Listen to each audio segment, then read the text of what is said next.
onto the reins as you hear like the click clop, click clop, click clop of both the horse hooves and the wheel turning. Inside this carriage, an old woman sits, wrapped in a red cloak and a hood pulled up over her head to hide her face. Before her sits an empty table as she shuffles a deck of tarokka cards in her hand.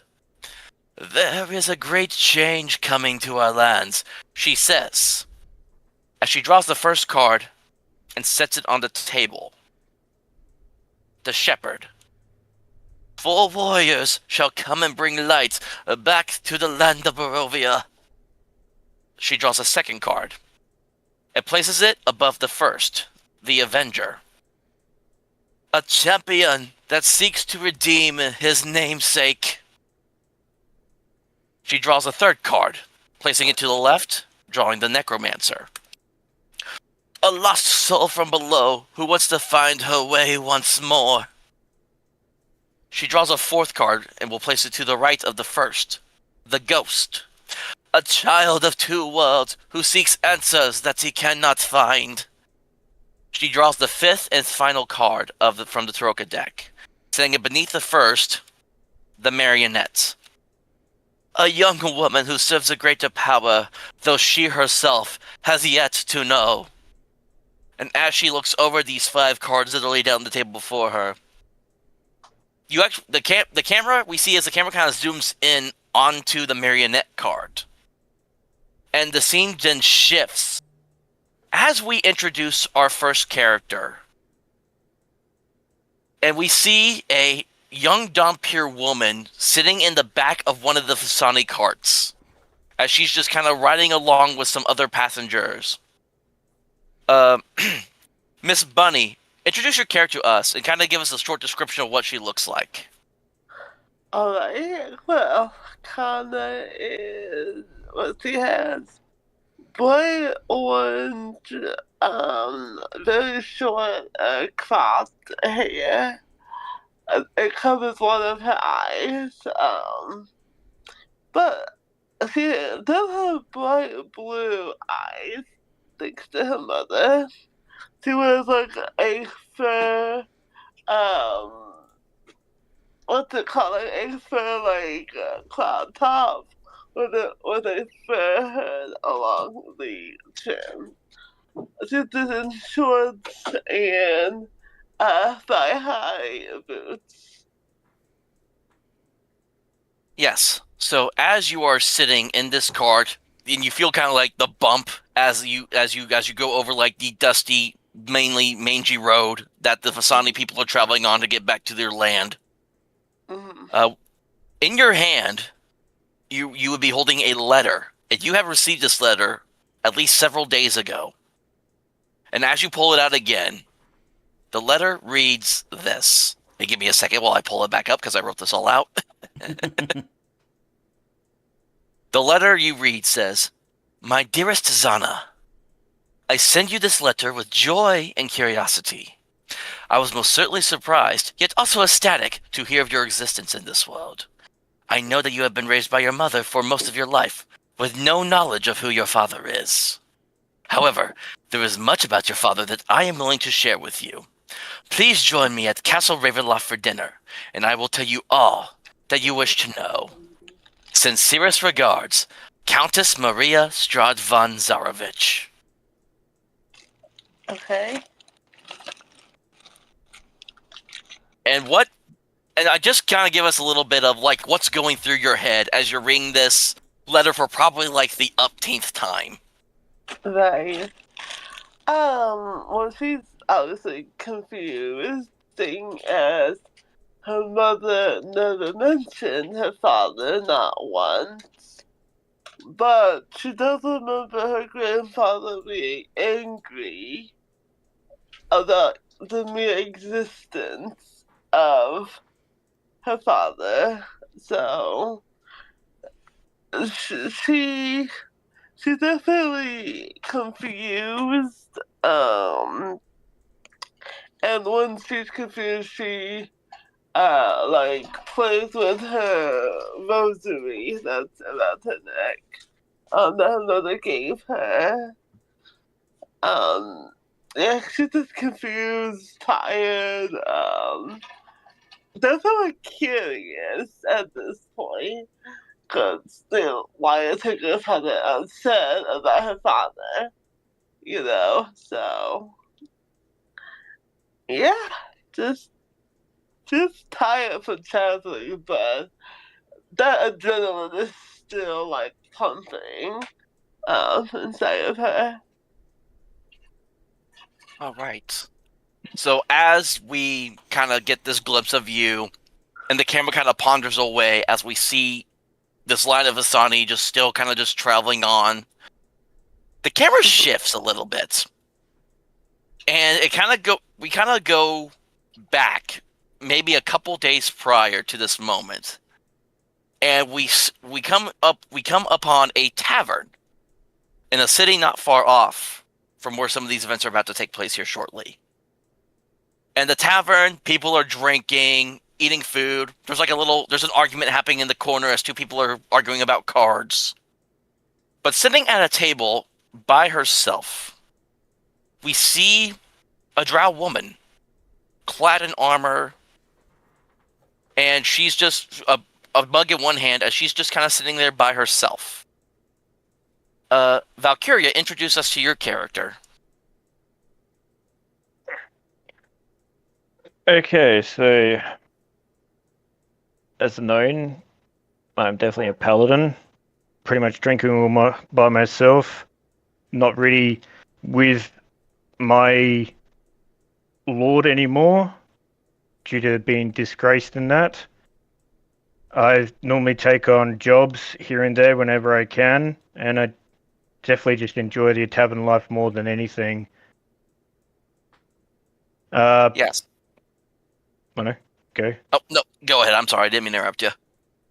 I was just going to say, pretty much skin is pretty light grey, very short hair of white, and red glowing eyes, especially when the light hits them.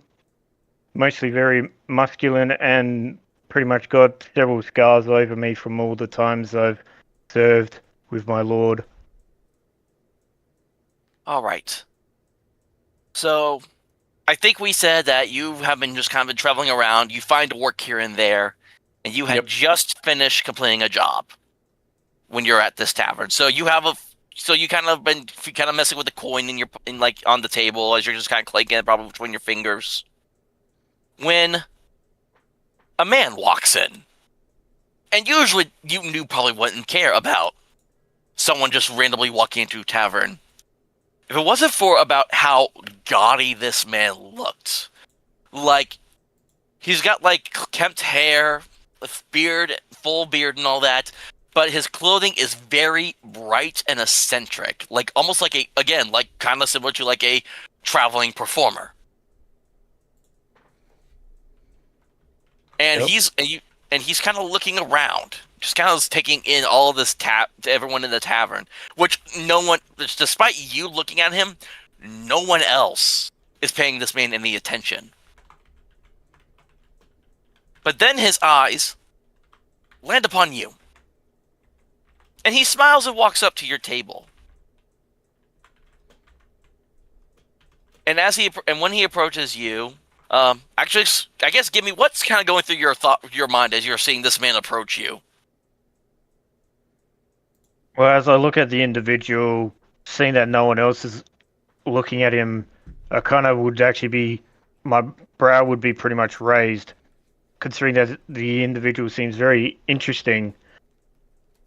My thoughts would definitely be more of what does this person want, and how much is he going to give me,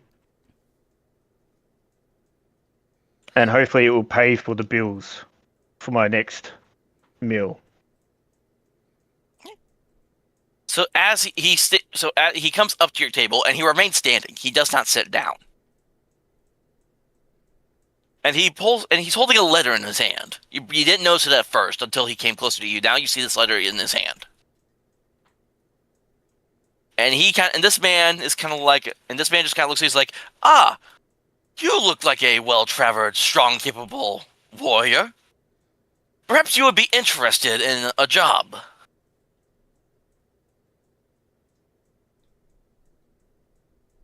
Well, I would definitely be looking him still, and I would be like, yes, depends on how much coin you're going to be giving me. It's like, now, I, unfortunately, cannot promise you any coin. However, the one who would be hiring you for this job has more than enough to offer you, should you take it. And he sets the letter down on the table and just slides it over to you. Well, definitely piques my curiosity indeed. I will definitely take that letter and open it up to see what it actually has. So, as you open the letter, it reads this: Hail to thee of might and valor. I, a lowly servant of Barovia, send honor to thee. We plead for thy so desperately needed assistance. The love of my wife, Irina Koliana, has been afflicted by an evil so deadly that even the good people of our village cannot protect her. She languishes from her wound, and I would have her saved from this menace. There is much wealth in this community. I offer all that might be had to thee and thy fellows, if thou shalt but answer my desperate plea. Come quickly, for her time is at hand. All that I have shall be thine. Koyan Idranovich, Burgomaster.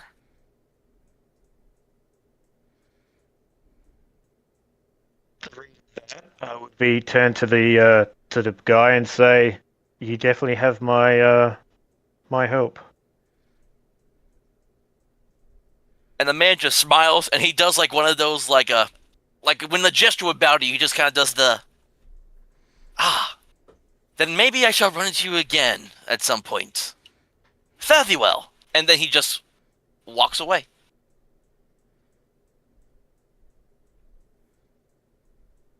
Any other Curious. thoughts? Yeah. I'd be curious. Yeah, I'm going back to my alcohol now. So as you continue to finish your mug before taking the time to go off on your new assignments, the scene shifts again. And we come across almost taking place, kind of fast forwarding back to the present time, as we see a lone half elf kind of trudging his way through the forest. Dash, introduce us to your character now. All right, here we go. I am Simon Heartwood. I'm a bit of a rogue. And a bit of a rebel. I do mercenary jobs here and there, and currently going through the woods. Hold on, I'm trying to remember something here really quick. Yes, I remember now. So yes, so as you're going through the woods, you go back. Well, at least you have a flashback to maybe about a day or two prior, and you had stopped by in a nearby like farming village. And kind of the lord of this village has informed you that there were mass reporting of sightings of werewolves in the area. Mm-hmm. And they asked you for your help, being the druid that you are. Yes. So I'm looking out for the werewolves. Mm-hmm. Yes, and as you are making your way through this forest, let's go ahead and do the first roll of the night. Make me a perception check. Okay. Do you mind if I roll using Google, or do we have in-game dice on the? I can probably. Here we go. You can click on your character sheet on D&D Beyond. And it will show up on my end, yes. Okay, If you so click on it on your character sheet. I have the character sheet up. Where's the dice? If you click on the... No, just it. All right. What you want to roll? Oh yeah. Click on the character. If Character you click on, settings. yeah, if you click on the number that is next to it, he's wanting you to make a perception check. Just click on the number that is next to it, and that will roll the dice. Oh. So if I click on perception. Well, you don't click on perception. Click on the number next to it. What your bonus is? Yeah. Oh, okay. I got an 18. And that's with adding the bonuses. Yes. Yep, it pops up on my end, so I'm able to see it. Yep. So that's actually not bad. So as you're making your way through the forest, there's this mist is kind of you see this mist kind of is starting to kind of seep in through, and while you're not finding really any signs of werewolves at the moment, but you still feel at the same time this dark presence. But you just can't quite figure out like what it is. Have I felt anything like this before?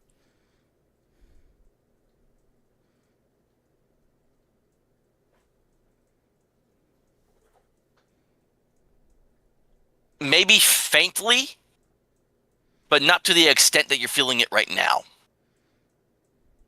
Okay, I'll try and I'll have my scimitar out and be on guard for if there's what's ever lurking in the shadows. All right. And then the scene will shift one more time. As coming from another roadway, we see this human champion riding, I can't remember if he has a horse or not, but we're going to say for this he has a horse. Riding high on his horse. But following behind him, he has 5 other soldiers and 1 cleric with him. Roger, introduce your character to us, please. Okay. I'll be playing Vincent Taurus. I am a knight going on a mission. I have a complexion of pale skin because with my line of work, I mainly operate in the shadow of night, as my silver eyes just keep looking forward for anything that could possibly going on. In order to make as least noise as possible, instead of donning the traditional chainmail armor, I have opted to wear leather coat, leather pants, and I make sure to keep my charcoal gray hair from getting too long, but due to the stress of the job, you do see that there are grays that are starting to form as he is leading the charge on this group of soldiers.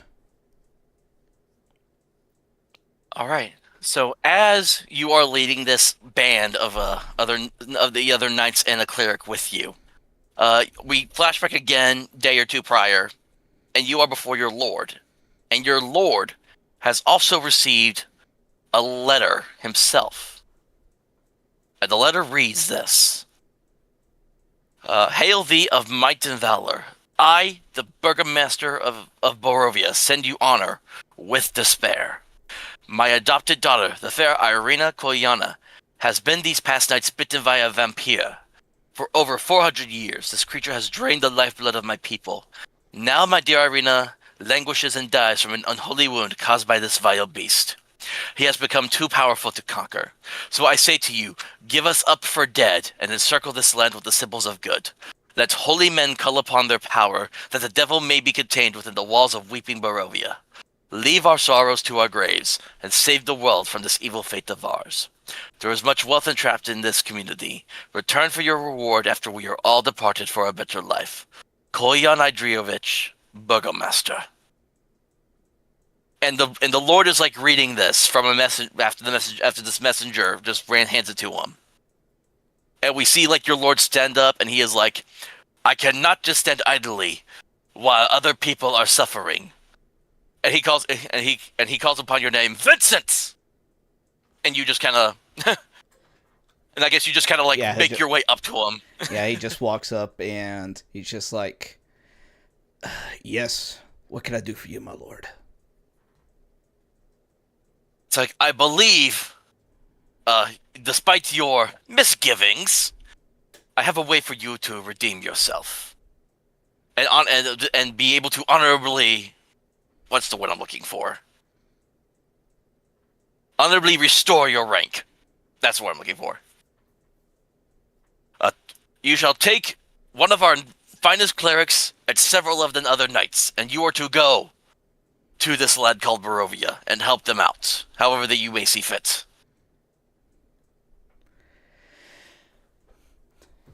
Vincent, he will do the bow thing, but in no serious manner. It's just like, your word is my command, your majesty. As he sets off and gets prepared to disembark on the quest that his lord has bestowed upon him. All right. And sorry, I'm just looking at something. I was just looking at something here really quick. All right, and as we return back to the present, we're still following your character, Vincent, as he and some of the other knights are falling behind. And eventually, as you make your way down this trail, you begin to see firelight in the distance. As you approach the Vasani camp, as they have now stopped for the night to rest after many hours of traveling. Vincent will look about to the people that he's been traveling with, and he's just like, all right, lads, we'll make rest here for the night. I know y'all must be weary from these travels, but still, we must be out on the lookout. We don't know what shall be going on in these strange lands. All right. So are you approaching the camp with the firelights going on? Are you approaching them, or what are you doing? Can I get can I do something to where I can see if there's anything that might be amiss about what could be coming up? He doesn't want to just approach it just willy-nilly. He wants to make sure that nothing, if there's anything that's going to, if it looks safe to go towards. I think that would be make an investigation check. Investigation? Alright. Investigation or perception, I'll let you pick. I am much better at investigation. Okay. I rolled... Oh, good lord. I rolled a 9. Well, you're kind of squinting to get a better look, but you actually can hear the sounds of music playing, the sounds of carousing, drinks being passed around, food being ate. It sounds like they're just kind of just enjoying themselves as they rest. Okay. I'd be like, can hear the merriment of music playing. Should be a good relaxing time, lads. As he will just grab a small bottle of liquor that he keeps in his coat pocket and just takes a quick sip. Is just like, well, let's go see what the merriment's about. Okay. So as the 7 of you, you're the cleric and your men, you all approach the camp on horseback. And as you get closer, a couple of the Vasani actually see you all coming, and they're all just like, hey, we have some new guests, bring out more liquor and food. And the others are like, hey! And there's one man will walk up to you, clearly identifying you as the leader. And this one is also wearing very eccentric clothing, and he's just like, hello, weary travelers. Have you been traveling long? Aye, that we have. We've come from is there a particular name for the kingdom that I serve? Hold on. I think I do have one in here. I just don't remember. Hang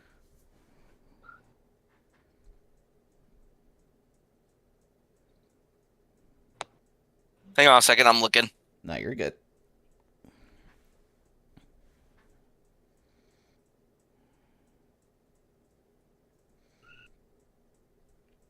Okay, we'll just say you're from the kingdom of Daggerford. Daggerford? Yep. Alright. Me and my men here have traveled from the kingdom of Daggerford. It's my goodness, that must sound like quite a while away from here. Come, join us come relax with us by our fires and eat and rest up. You don't have to convince me twice. So those actually people with like a couple of the travelers with buckets with like oats and barley. They'll bring them to the horses as your other men will get down from them, and they'll join us they'll lead you over to one of the fires. And as they lead you to one of these fires, that is where Kannah is also sitting by. As Kannah, you see as the people you've been traveling with bring these knights over by the fire you're sitting at to relax and rest up. Okay.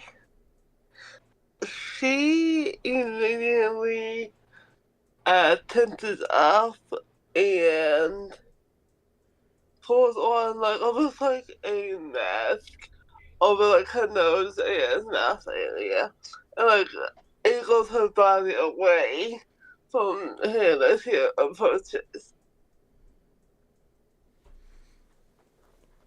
Right. And I'll say for Vincent, you see this. You said, what color was your skin again, Bunny? What was your character's skin tone? She's like just like a dark, like chocolatey, like a dark, but it's like a little bit like an ash done into it. So like an ashy dark, type of color. All right, make me all right, I'm tempted to do a roll, but I need like I really need to get like a list of things I need to keep on my side better. D&D.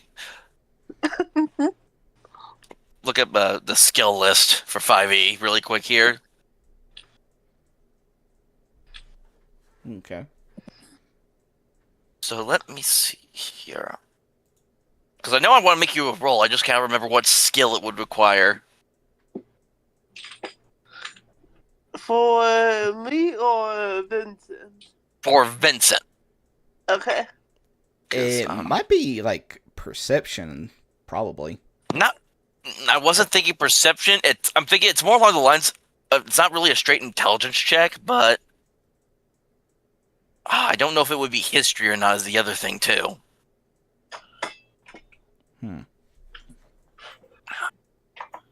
Oh, here we go. So I'm looking for it. Here it is. Yeah, actually, no. Give me a history check. Oh, a history. Okay. All right, let's see what we get.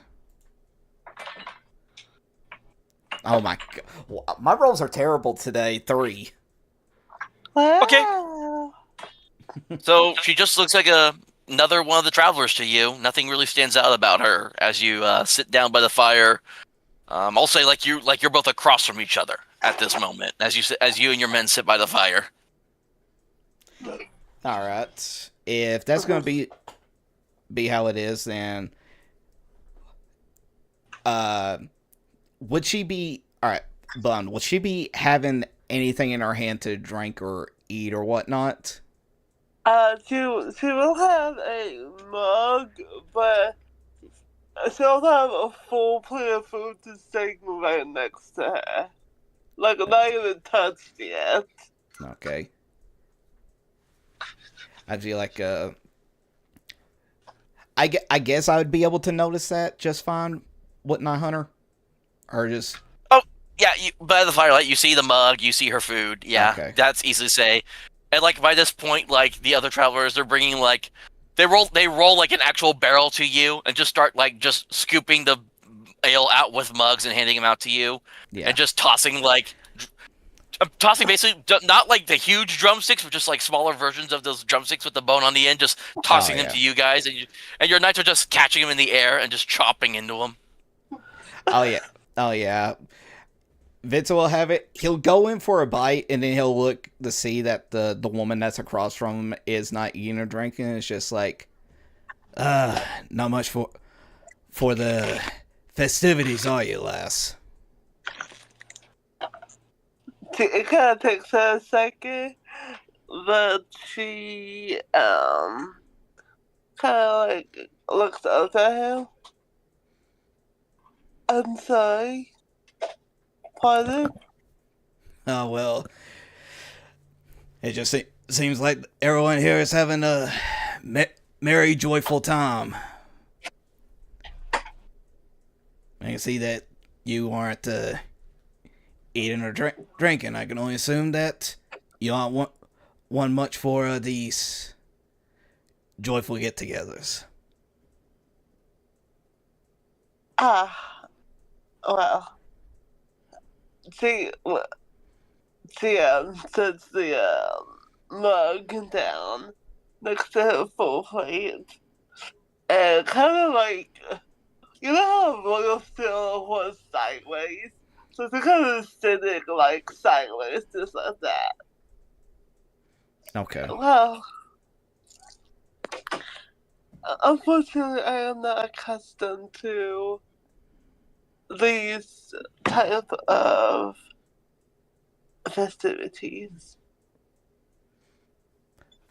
Ah, I see now. Will that make you a traveler as well? Only for the moment. I get what you mean. Me and my crew here are also traveling from afar as well. Okay, when you say the word crew, she tenses. Well, buddy, you would be able to see the other knights and even the cleric that's around him, and they're all wearing armor or their robes, or all have like the same like kind of like royal symbols of the king of the king that they serve. Well, no, yeah, she's still like not scared, but on edge. Huh. I see. That's quite the number of you. All right, so we'll kind of cut away from that scene a little bit as we will cut now over to Valkiria, who at this during this time of night presently, you are making your way down this road. And do you have a horse or no?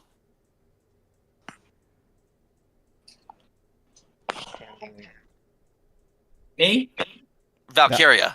Valkyria, yeah. Feet. Sorry, I think my mic's a bit stuffed up here and there. What I'm was sorry, that? Valkyria, I couldn't hear you. I'm just saying that, no, I'll be on my feet. Okay, so you're making your way down this little trail, and there's enough stars and moonlight out that you're not. Well, even if you would see, I forget that half of y'all have like night vision because of your your Yeah. races. So I was going to say, You're able Giraffe to- should be able to see in the dark. yes. Sorry, So keep going. as you're traveling through, I need Valkyria make me a perception check. Dash make me an athletics check. All right. Athletics check. Yep. Shoot, where's my... Okay. Oh, Yeah, right, so- Athletics. Yeah. there you go. That's a 9. Yeet. I got an 8. Okay, so this is gonna be funny. So as Valkyria, as you're walking down this trail, you don't notice as suddenly as Dash's character trips over a branch and just tumble rolls out onto the trail in front of you. Okay. And he doesn't hit you, but he just stops like right there in front of you, just kind of like donk. Oh, Hey, so hey. sorry, miss. Okay, so he pretty much just hits me or No, close to he it. doesn't hit you. You just didn't hear him coming. Because the perception is do you see him as he's traveling through the woods? Yep. And he basically tripped over a branch, stumbled out of the woods, and just kind of tumbled and just right in front of your feet. Like he didn't hit you at all. Okay. So after that, I'd be like, look at him, like, what the hell? Like, what? Look where you're going, you little twerp. Pardon me. Wait, are you a soldier or a paladin, perhaps? Paladin. Well, I was a paladin, if you could say that. Ex-paladin. Yeah.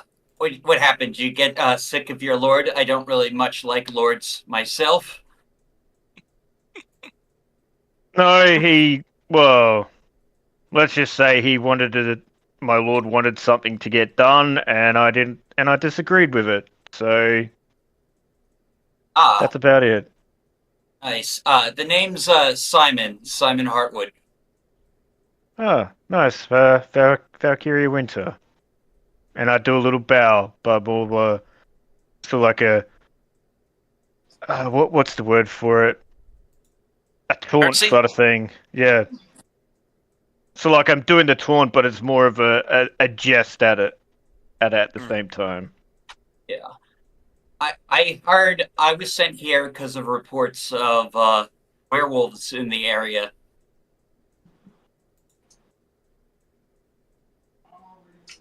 Right. Now, will both of you now make another perception check for me, please? Oh god. It's gonna be terrible. Oh wow! First nat 20 of the game. There we go. Oh. Okay, well, I got a 14 if that matters. Okay, so hold on. Dash, you'll actually, as you kind of stand back and you're kind of like dusting your robes off or whatever it is you're wearing, you actually see in the distance, not too far away from where you all are standing, you see firelight. Valkyria, it's kind of like I just pictured that scene, like with your elven eyes, you see, kind of deal, like Lord of the Rings. You actually are like, you see like it's this band of travelers dancing, drinking, eating, all around the firelight that Dash also sees in the distance as well. So Dash sees the firelight, you just see a little bit more. Okay. From where y'all are standing. So you pretty much just want me to react to like, oh hey, there's fireworks over there and it looks like people. Hey, let's look. You hit me or you're almost close to it. Let's just go have a drink. How's that? Let's see if they have alcohol. All right. Yeah, sounds good to me. All right. So the two of you just make your way there, and you approach again. Again, this is the Vasani little travelers. They're drinking, music's playing, and as you approach, a couple turn to you, and they're just like, "Hey!" And immediately, like without question, they just pull you over like one of the fires and they just shove mugs in your hands of ale. Nice. Okay. So would I think oddly of them? If that's a good question to ask, like because also these random people. I know my intelligence is not that smart, but Insight check. yeah. That's very. I gotta find where that is now.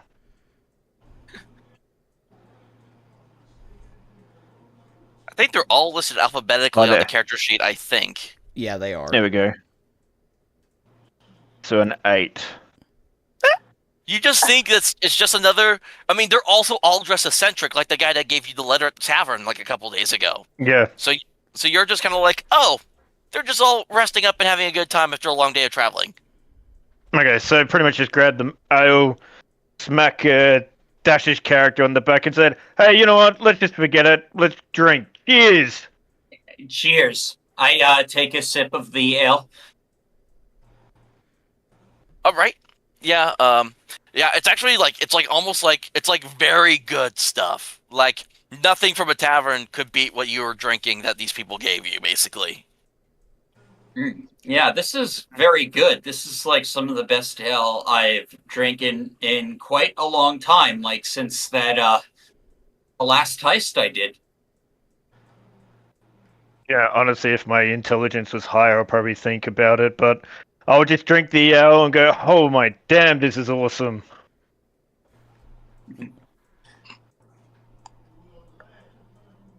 Does anything else happen after when we drink it? Like, will it knock us out, or that's later on?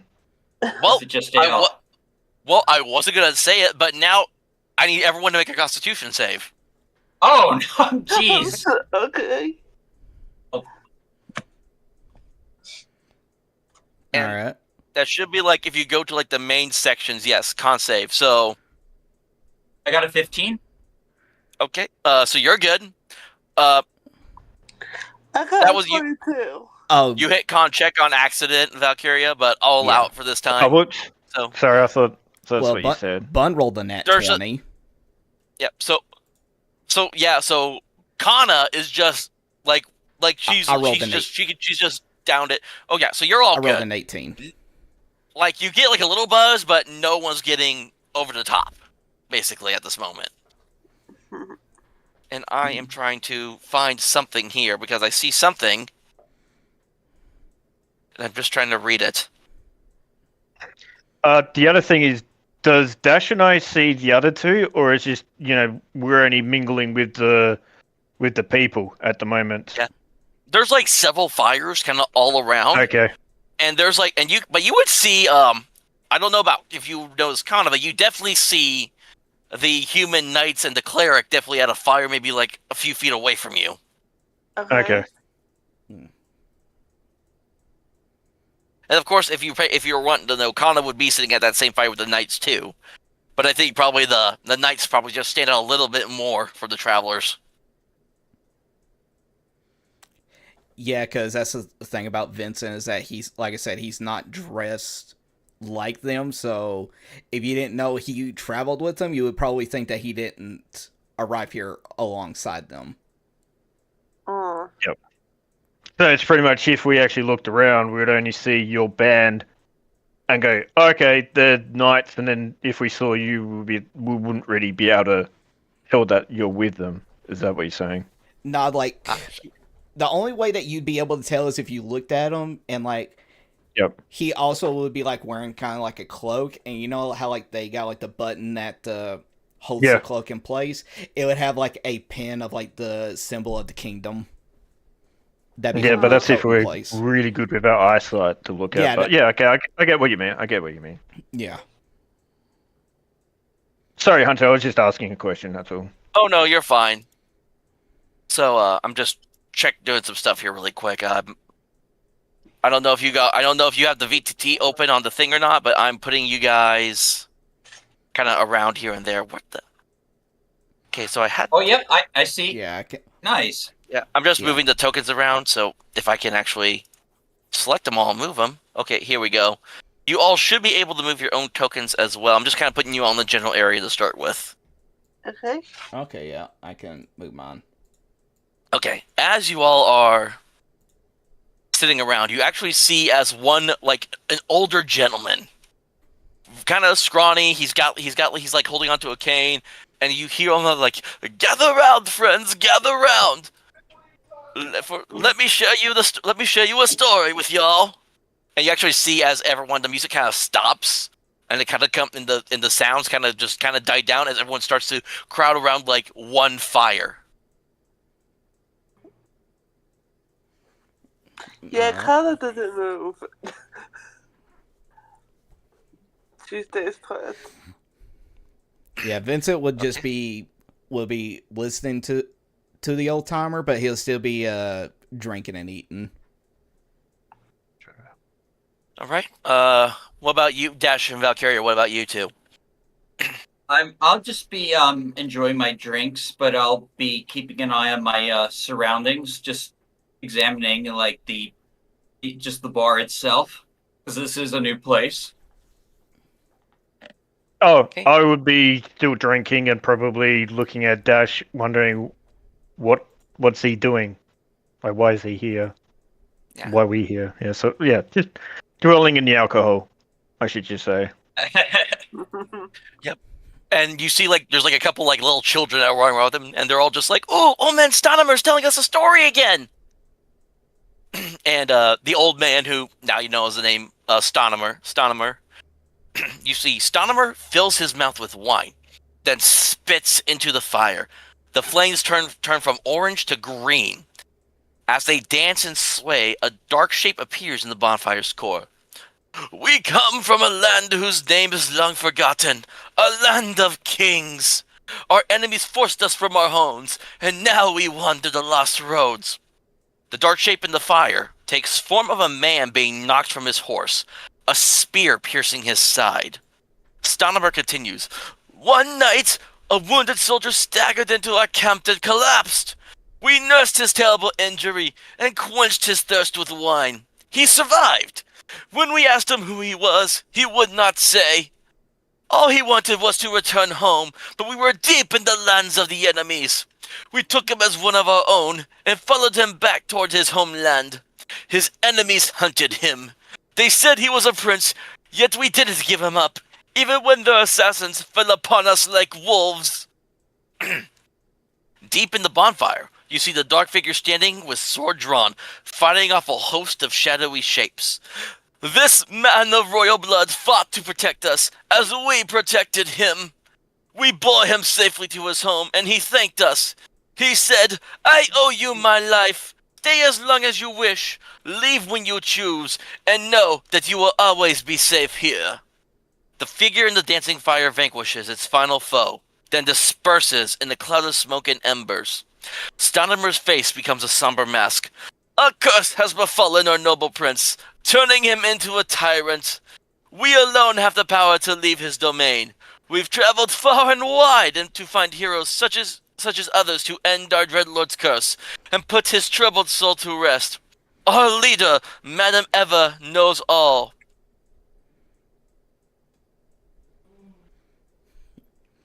And I would just kind of go around. As Vincent hears this story, what are his thoughts? Pretty much with the way that he told the story and whatnot, it makes him think back to times where something like his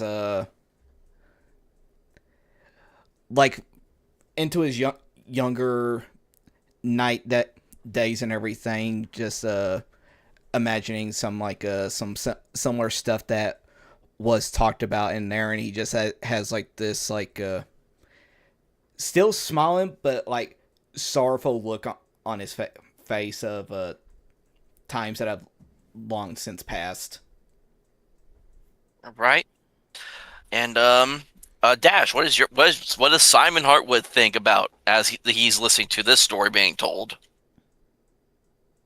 I'm listening like about this curse and about their lord being a tyrant, and it makes me think like, oh my god, more opportunity for work.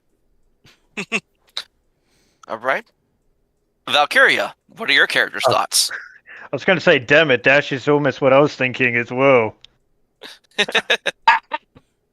Well, listening to it, I'd be thinking, oh, great, this guy sounds exactly like my last lord. Would be thinking of opportunity as well, due to the fact of, need money and all that sort of stuff. But also, need to help these people because, I am still neutral good, even though I'm a drow paladin. Well, I've since they removed my order and all that sort of stuff. So yeah, I'd be thinking, yeah, still want to help them. Okay. And then Bunny, what are Kannah's thoughts about this story? Kind of, since he's just thinking, here we go again, another common folk story. Well, at least it's more entertaining than the one Mother used to tell me. It's fun, I guess, but it's nothing more than a story.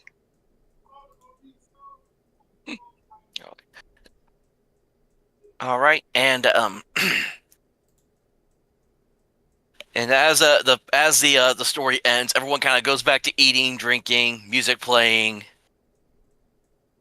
and eventually everyone starts to die. It starts to die down for a night as everyone kind of retreats to. There's like several tents that have now been set up, and they're like these big tents, and they can hold a lot of people to sleep in. So you see one, like the old man Stonehammer kind of looks to the four of you out there, just kind of looking at all the different areas you all are sitting at, and he's like, you all are welcome to rest with us for the night, though I hoped you brought your own sleeping arrangements. You don't have to worry about me and my crew.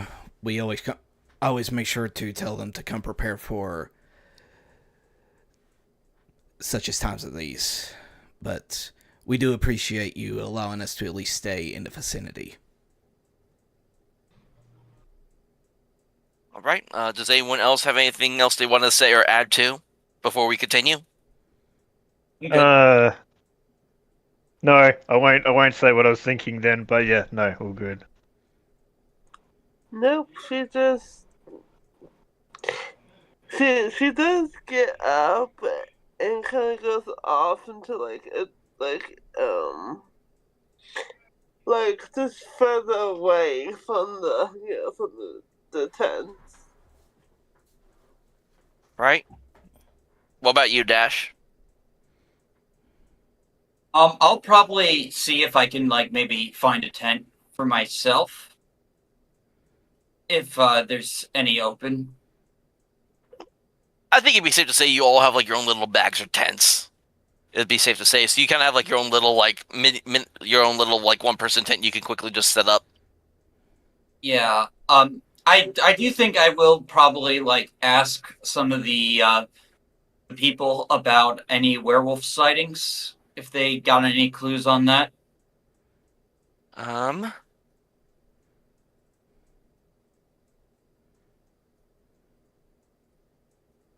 I'm trying to think here really quick.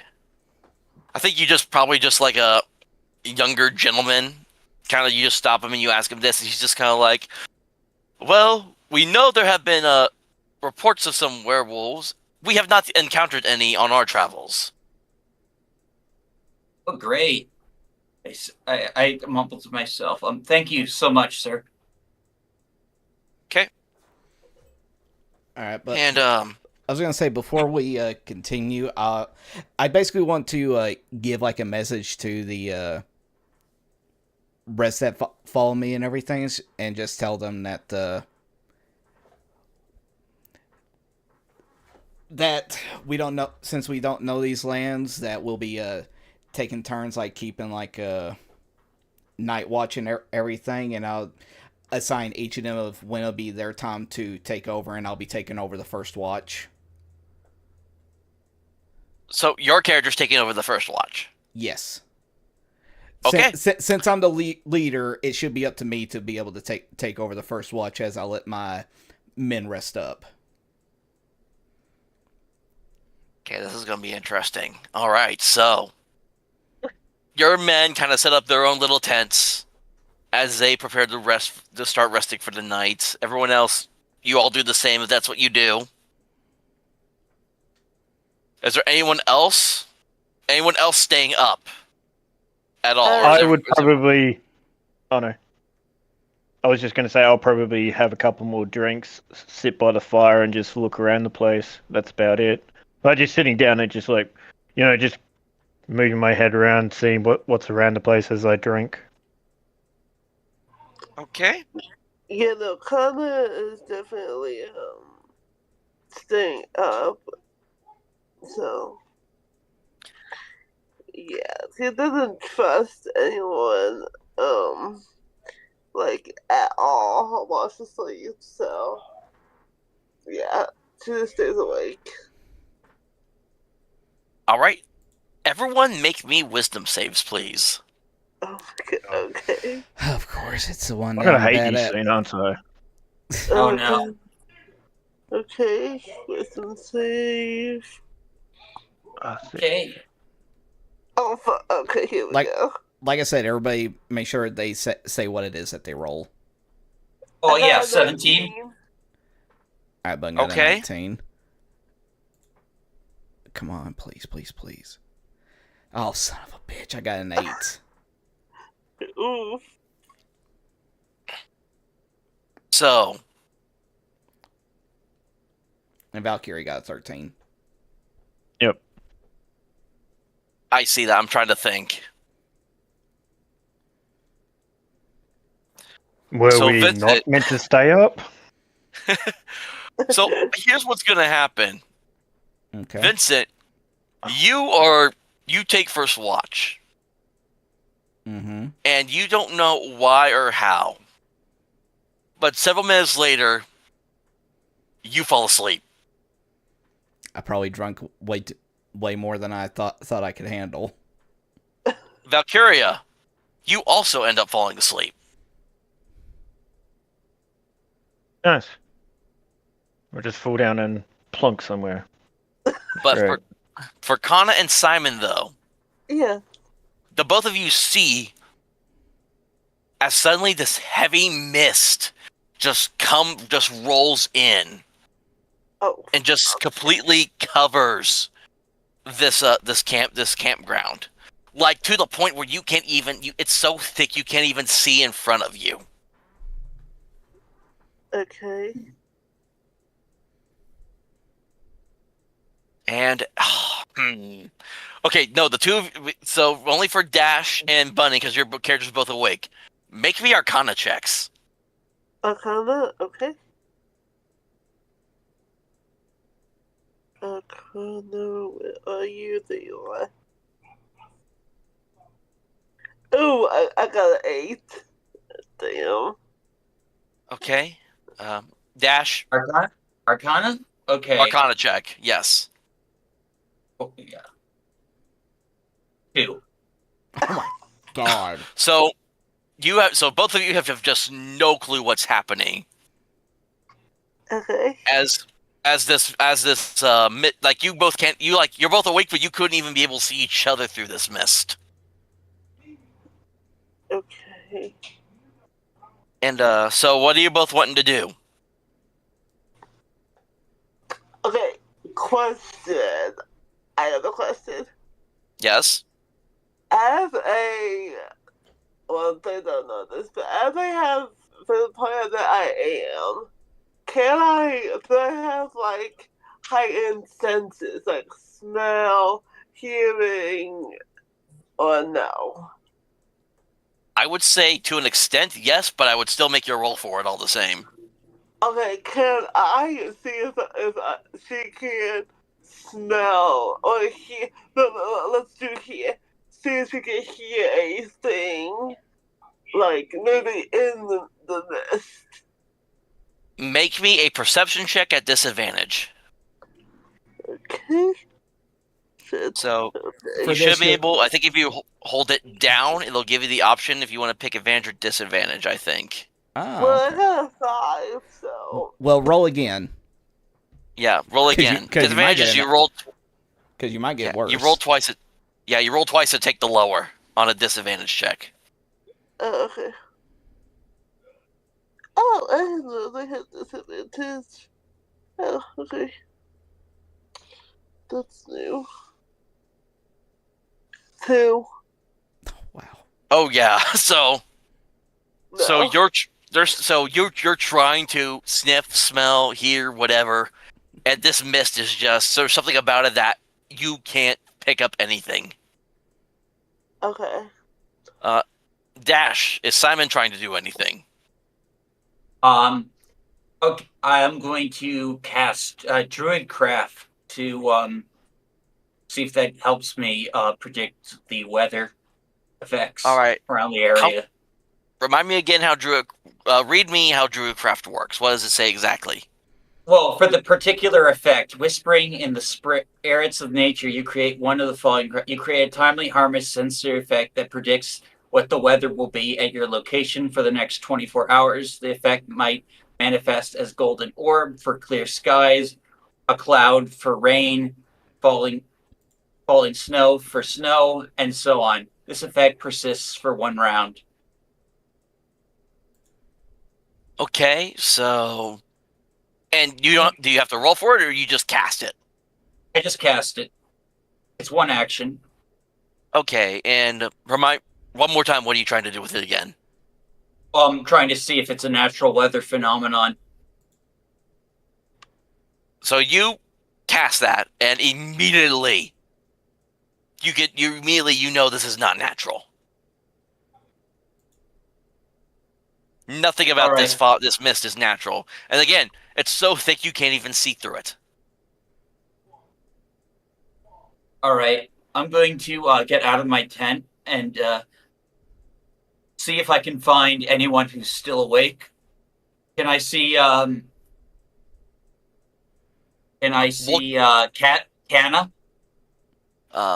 We'll cut away from you. We'll get at that in here in a second. I'm going to cut now. Vincent, Yes. you wake up and you realize you're completely surrounded by this thick mist. You can't you can't even see where your own men are sleeping. Well, if he wakes up and he can't even see anything, the first thing he's gonna be thinking is just like, "Damn, what the hell did they make me drink?" Because he's just gonna be out of it because he was out before the mist showed up, and he's just gonna be looking around, just like make me a perception check at disadvantage too. All right, and you said I can hold it. It should be able, if you hold it down, it should give you an option. It should give you an expanded option usually, or you may have to right click it. I think actually, now that I think about it. Oh yeah, it does. Yeah. If you right click and it gives you the options for advantage, disadvantage, and all that. Okay, well, that was my apologies. I forgot about that. That's fine. I'll just roll it one more time. All right, a 13 and a 18, so 13. Okay, so I'll actually say on that 13. You see a shadow coming towards you. And it's kind of stumbling. And all of a sudden, you hear just a voice calling out, "My lord!" And as you hold out your arms as this figure falls, it is your cleric, bleeding from the neck. Is it a boy or a girl? Boy. Lad, what happened to you? He's just up. He's like the blood's just from his neck, like it looks like a deep, jagged cut, like someone clawed out his throat. Can I do something to try to see if I can't try to stop it? Maybe a medicine check or something. It's up to you. I would tell you that from the way that this looks, there's not really any good way to save him. Gotcha. So he's just kind of he's like, "Lord," it's like the knights, and then he just goes limp in your hand. I'll lay his head down. I'll do the whole thing where you close the eyes and everything, and he's going to grab his long sword and short sword and unsheath them, and it's going to be and he's just going to yell out to his knights, is "Knights, at the ready!" Try to see. So you yell that? Yeah, he's trying to yell that out. Yeah, he's trying to get the knights to get up, be on alert. Something's going on. Yeah, you just yelled it out? Yes. But you get no response. He's just "Lads, answer me! That is an order!" And I think with you yelling, Valkiria would now start waking up in this thick mist.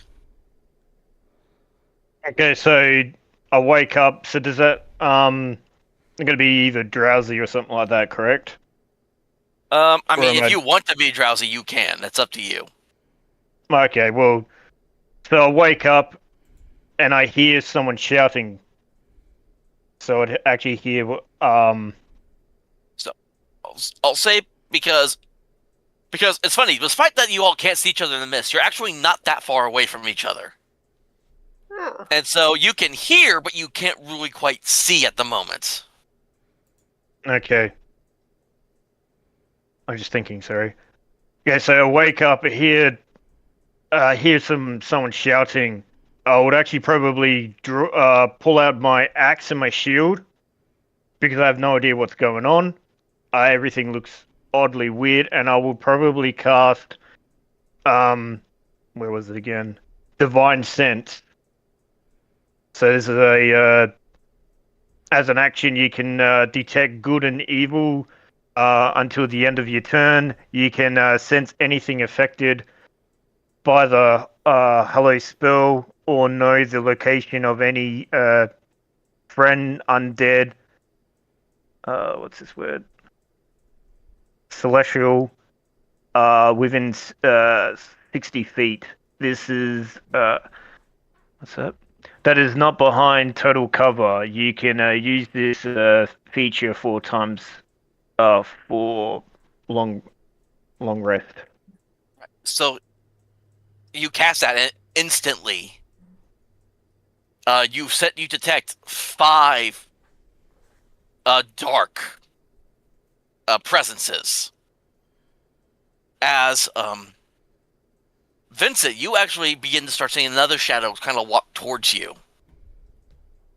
At the same time that Valkiria is detecting these 5 presences, and you see kind of the outline of and you actually notice the armor, and it looks like it's the armor of one of your knights. He's just gonna be like, lad, how dare you not respond to a direct order? To which, as you now are able, you see actually the mist kind of slowly dissipate just a little bit, and you see the decrepit face of your once living knight, the jaw just hanging there as he just goes, and you all are now, you're basically, as you all kind of, as the fog dissipates and you all see each other, you also see Vincent's 5 knights that were with him now zombified and coming towards y'all. And I need everyone to roll initiative. Okay. Fuck. Oh, great. That's going to be fun. All right. Hold on. All right. Dash got 11. Valkyria got 18. Bun rolled 15. Yay! I got 22. Nice. Yeah, I rolled a total of 7. Let me double check. I'm making sure I did this right. I got rolled a total of 17 for the. Well, not total. Actually, they have a -2 to dex, so it's a 15 for the zombies. So Vincent will be going first. And just to remind everyone, I'm doing initiative a little different for this. So I'm actually kind of looking at like how all the names are lined up on the Discord in the call. So it's gonna be going.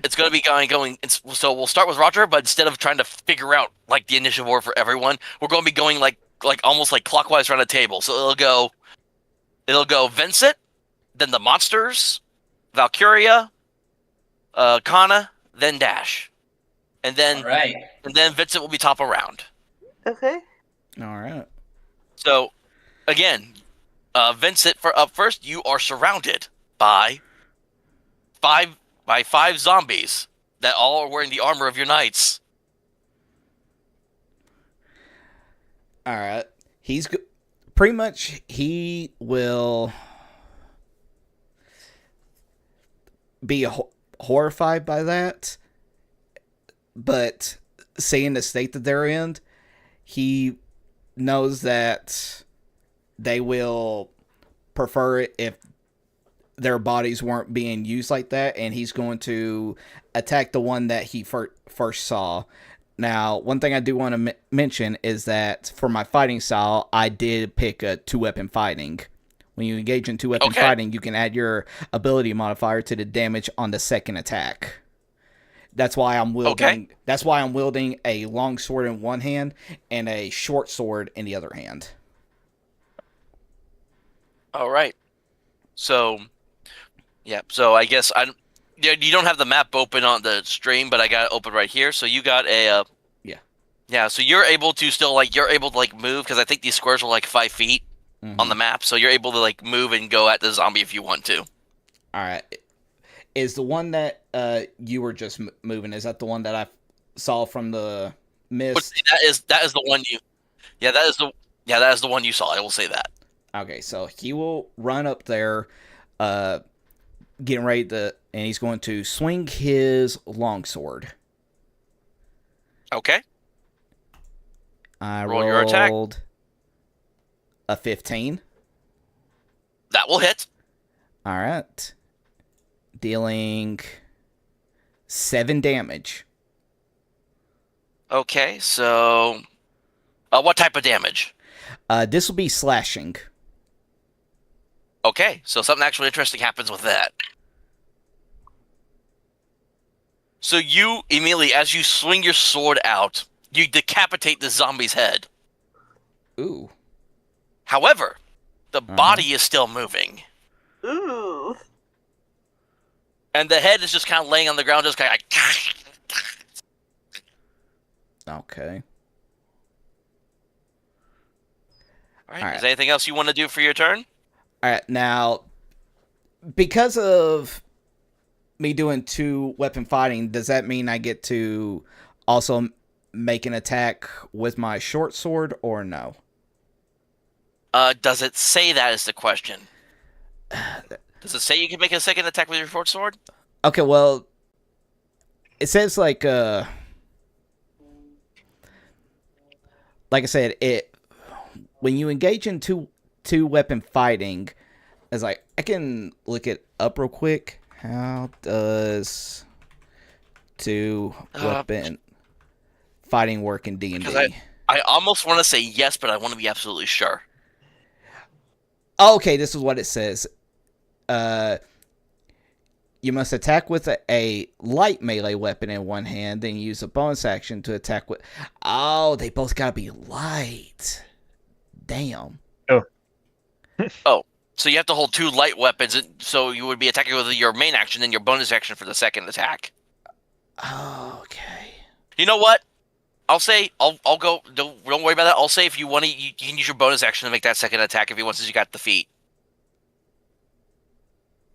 Okay. Yeah, I'll just use my bonus action, and he's not entirely sure how this would work because he's never came across like zombies or anything like that. So he doesn't know if he should try stabbing at the head, but considering that it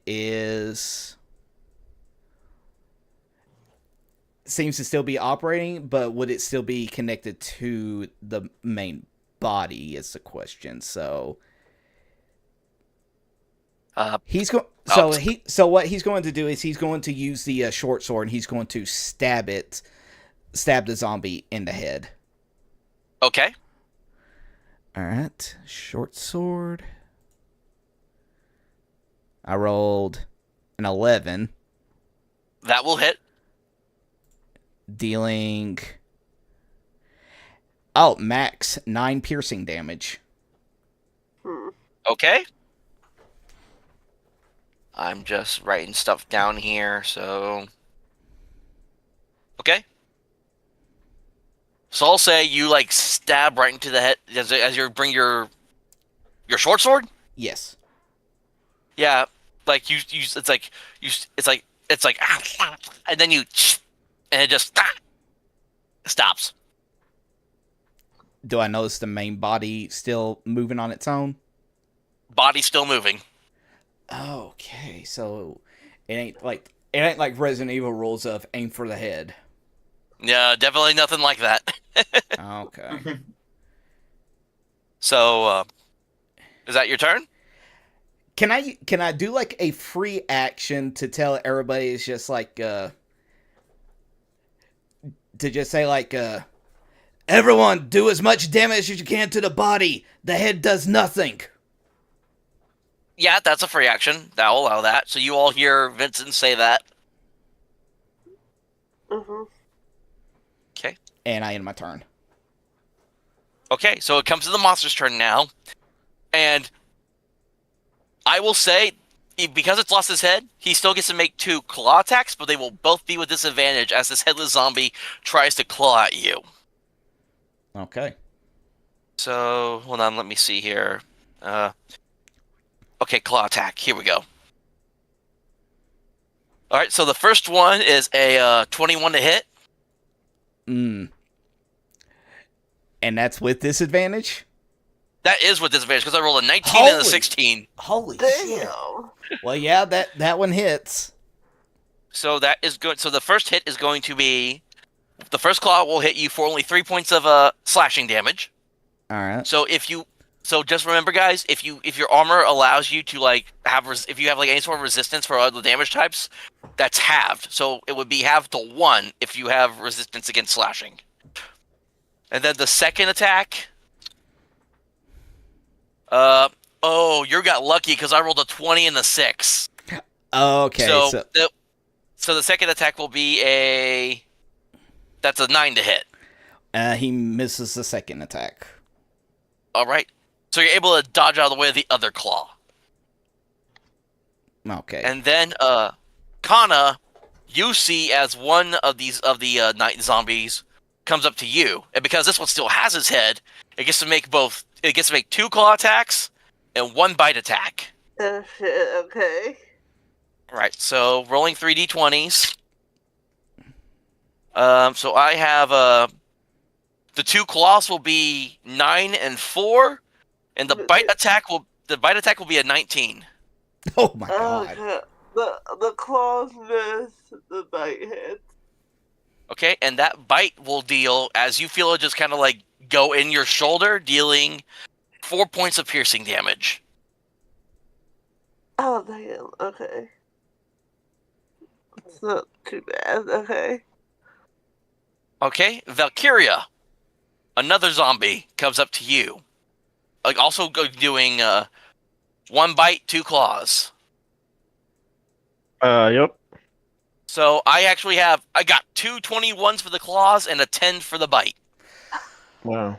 Wow. So how do I tell what doesn't hit me then? Well, what's You should have an what's your armor class. Okay, so it's 18. So I know the wow. claws will hit me because I'm wearing what was it? You should be Heavy- wearing chainmail and a shield. Yeah. Yeah, Yep. so that would bring him up to an 18. That makes sense. Okay, so the bite. So only the 2 claws are going to hit, and the Yep. bite will miss. So the claws. Hold on, I need another D6. So they will deal. This will deal a total of 9 points of slashing damage. Whew. Okay. So then I just take the 9 points of my HP, correct? Yes. I'm trying to remember. How do you look up if you're resistance against certain damage types? Does it not? It should say on your armor usually, shouldn't it, or somewhere? Um. The armor Let's just see. says chainmail, heavy armor, chainmail. Just says the I thought there was AC 16 strength is 13, and I good don't. luck doing stealth. I don't think they do like resistances. I don't know if that's Yeah, how it it was in like doesn't- older games.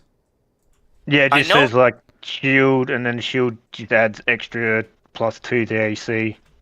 I thought I'm only- because I know in it could be only certain items that give you resistances against certain damage types. I guess. I thought if you had certain armor on, it gave you resistance against certain damage types. But I guess Yeah, I'm wrong. I'm sorry. Yeah, this is what it is. No, in D&D 5e, armor does not inherently grant damage resistance. Instead, armor primarily functions is to increase your AC. Okay. Now, Yep. Dash, you're the unlucky one as 2 zombies are coming up on you. Oh man, I get 2. Oh boy. So, yeah. And okay, again, they all have 2 claws, 1 bite. So zombie number 1. Okay, the claws are 22 and 7, and the bite is 21. Okay. So that's how many of them hit? Well, what's your armor class? 15. Okay, so the 1 claw and the bite will hit you. So, the claw that hits deals 3 points of slashing, and the bite will deal 5 points of piercing. All right. So that's a total of 7, right? 5 and 3 make 8. 8. So yeah. So and with that, I should be at 13 then, I guess. right. And then we go to Kannah's turn. Okay, where are they? Like, Well, you got one right in front of you, Kannah. Yeah, you got one currently latched onto your shoulder right now with his teeth. How terrific. I'm going for him, obviously. With her free hands, she's gonna take out her rapier. Okay. Yes. And since she had don't go for the head, she's gonna go for the heart. All right. Roll your attack. Rolling, go. 13. 13 hits. Yes. Damn it. That'll be 9 piercing. Ooh, nice. Okay, so you try to, you like put your rapier and you try to, you stab it through the chest. Yeah. And I'm looking at something here. Okay.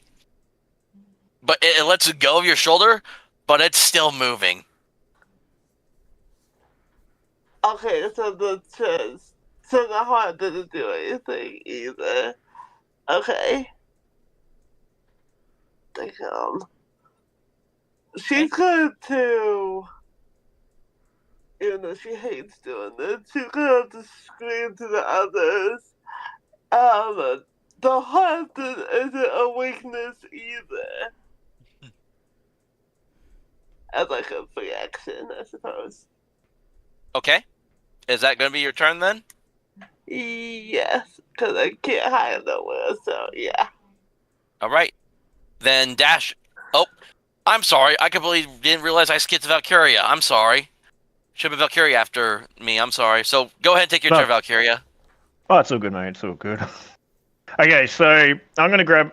So with my axe in my hand, it says battle axe. Okay. Is that a two-hander or a one-hander? Battle axe. Well, I think it'd be either. It can be I don't either. Okay. recall how it is in D&D because I know in Okay. old school gaming it depends on how much damage you deal with a two-handed weapon. Depends on if you hold it with one hand or two. Well, But yeah. I don't know if that works in 5e. Here's basically what it does. You can choose to either wield it with one hand or two hand, but the thing is though is that you'd have to give up holding your shield, which means that on the next turn, whenever somebody attacks you, you won't be able to use your shield included in your AC, so it'll be going down 2. Yeah, so when I look at your battle axe stats, it does give you 2 different things to roll. So the 1d8 plus 2, that's your one-handed damage roll. But the 1d10 plus 2, that's if you're rolling with 2 hands instead of 1. Yeah, I was wondering that. Okay, so because I've got my shield on, I'm just going to use one-hander. No, okay, so I'm going to drive my axe straight down, between the neck and the shoulder. So I'm just like slashing straight into it. Okay. So I'm going to roll, if I correct, is that one to hit? So 21. That will hit, so roll your damage. And then it's the top one. So that's... yeah, the 1d8 plus 2. That's the one you'll roll for one-handed battle axe. Yep. Is a 4. Oh, wow. All right. So... And that's slashing. Yep, so you cut into it, but not completely. Yeah. Okay. The hell? Is there anything else you want to do? Scream, oh god, I'm gonna die. All right. But so pretty much my axe is just stuck into it, that's all. All right. But now we go to Simon Heartwood's turn as he's trying to fend off 2 zombies. All right. Everyone's all right on health so far. Yeah. I mean, I'm good. I only got 3 damage. Okay, I'm going to cast Moonbeam on the zombies in front of me, or at least one of them, because I think it only has a range of 5. Yeah. Read over that for me to just be absolutely sure, because I don't have all your stuff on hand. So. Okay, a silvery beam of pale light shines down in a 5-foot radius, 40-foot cone cylinder centered on the point within range until the spell ends. Dim light fills the cylinder. When the creature enters the spell's areas for the first time on a turn or starts its turn there, it engulfs in ghostly flame and causes searing pain It makes a Constitution saving throw. It takes 2d10 radiant damage on a failed save, or half as much damage on a successful one. Hey, Okay, so you cast a spell, and I have to make a Constitution saving throw to see if he takes damage or not. yeah, if it on every turn when it enters, yeah. So does it take damage automatically then, as soon as you cast it, or do I still need to roll? Yeah, like since I'm casting it on top of him, so it will have to make the roll. Okay, and what's the roll I have to make again? Constitution. save. 2d10. No, that's your damage. What save is asking for? Oh, Yeah. for save, Constitution. What All does right, he have and to does beat? Yeah, that's the next question. What do I have to beat? What do you have to beat? You'd have to beat my I think guess it my should spell usually tell save. you. my It should t- spell save, which is say my DC is 13. You have to beat a 13 Okay, or take half. these guys actually have decent constitutions, so let's see how this works. Oh, fantastic. Okay, so nope. it's all. So that's an 8 for the zombie's constitution save, so it fails. All right. So yeah. So make roll 2d8, and if it's a shapeshifter, it reverts back to its original form. So you should it should just let you should have like an attack roll thing to select on for the spell, I think too. Oh, Yeah. Oh. Okay. So spell slot or damage. Oh. Yeah, I Moonbeam. see it. It's right there. It says 2d10 if you look at the moonbeam and spells. I got 10 radiant damage. That's Oh, pretty- this thing hates that. It's just like,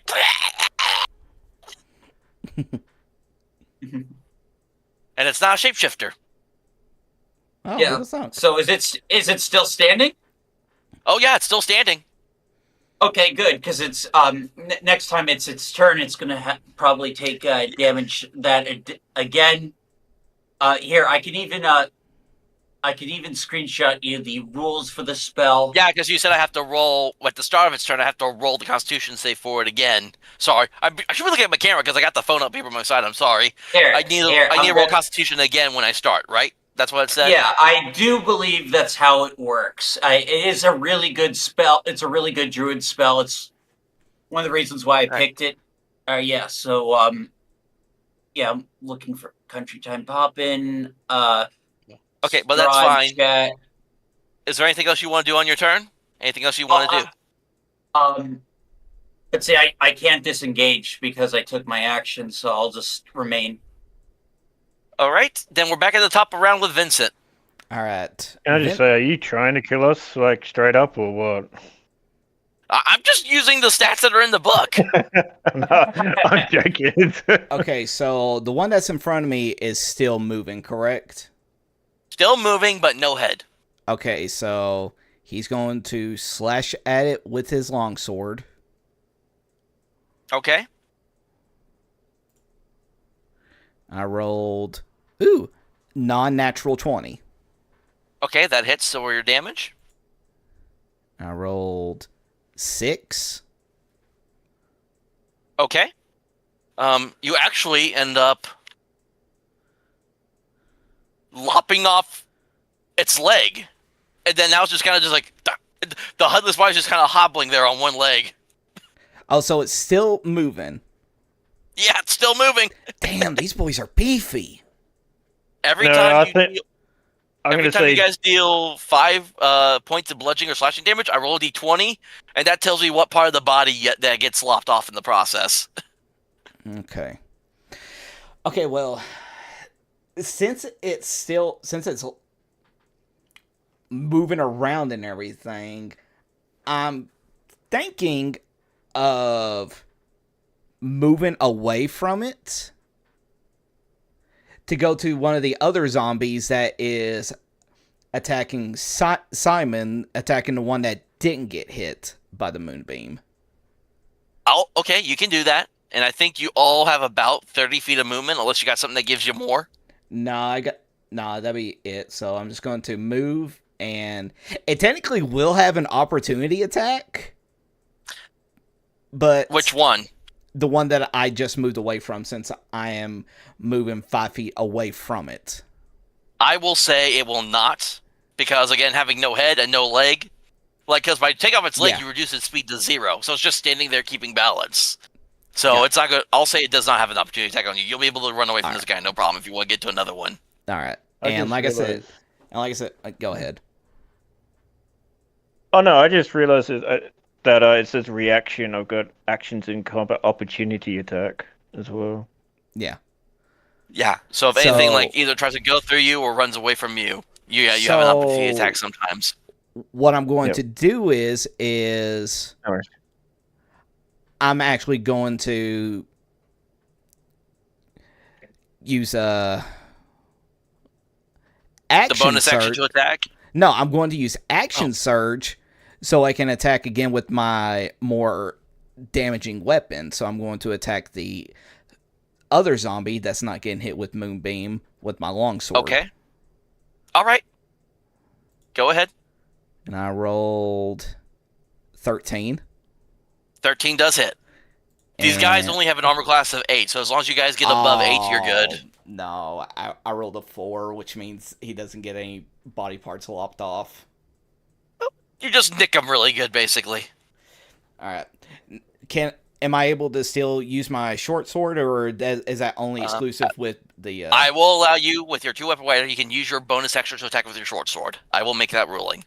Okay, but I use my bonus action for action surge.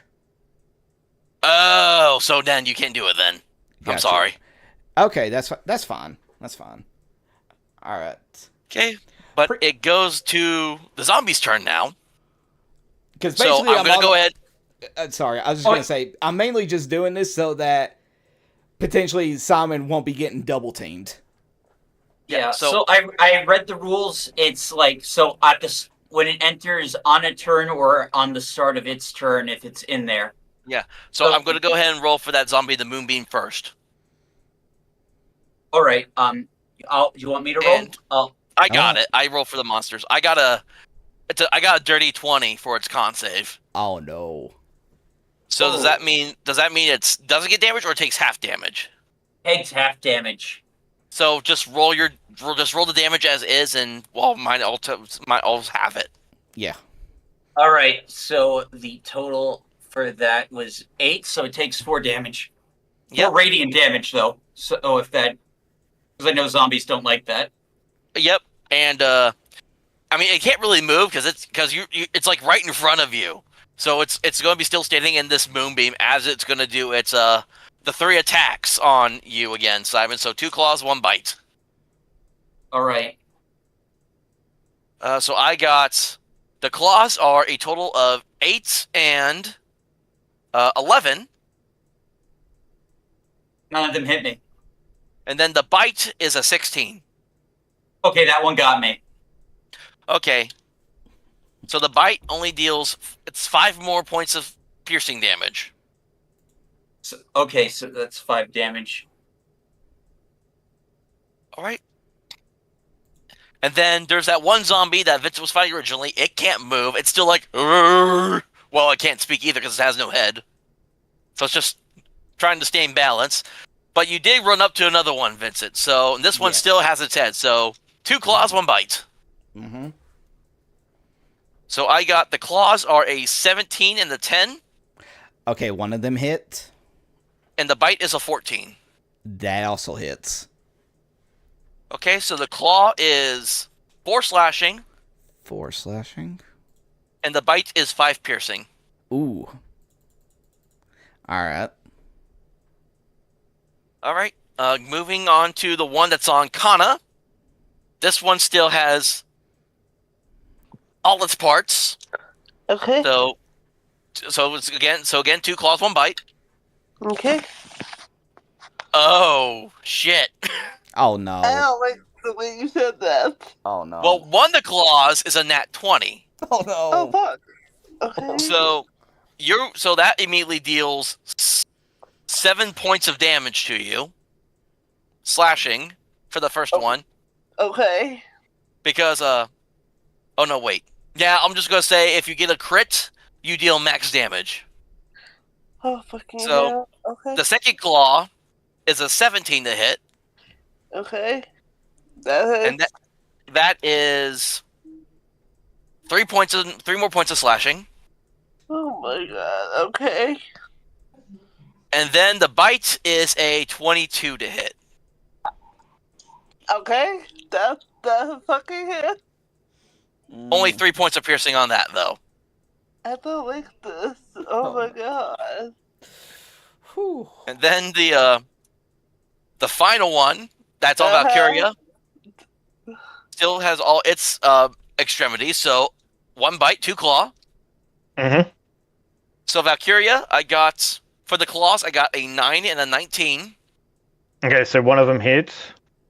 So that claw deals 5 points of 5 points of slashing. And then the bite is a 14. That doesn't hit. Okay. And how is everyone doing so far? Is everyone still up? I'm at 7. Whew. Okay. So that is all the monsters. So Valkyria, you're up. Yep. Headset just fell. Sorry, my headset fell. Okay, so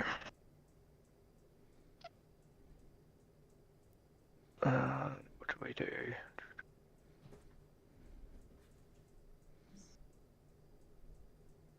Okay, so I'm just gonna. Oh wait, my axe is actually still embedded into the zombie, correct? You get you're still, you can easily just take it out and swing it Yeah. again. It's not Okay. stuck. No, we're not going into that. Okay. Now, if you Would've rolled a been nat more fun. 1, I would have said it gotten stuck, but you didn't. So. Okay. Okay, so I'm gonna rip the axe out again and then go for it again. So I'm gonna just see if I can hit it. Ooh. 22. Okay, that hits. Roll your damage. And then hopefully it's more than a 4. 7. All right, hold on. Writing stuff down here. Sorry if my dog. Oh, no, So- okay. You actually, the one you're fighting, you also lop off one of its legs in the process. And it now How does is that just... work? Sorry, keep Don't going. worry about it. Again, as it says, whenever the zombie takes at least 5 bludgeoning or slashing damage at one time, I roll a d20 to determine what else happens to it. So on a 1 Alright. through 8... Yeah, so on a 1 through 8, and I rolled a 5, one leg is severed from the zombie if it has any legs left. So... its speed is reduced to 0, as it's just trying to trying to balance on one leg. How many actions do we actually have? What Well, as of we only have? right now, Sorry. we only got the one action. Okay. For some of us, whenever we hit level 5, we'll get the ability to attack twice.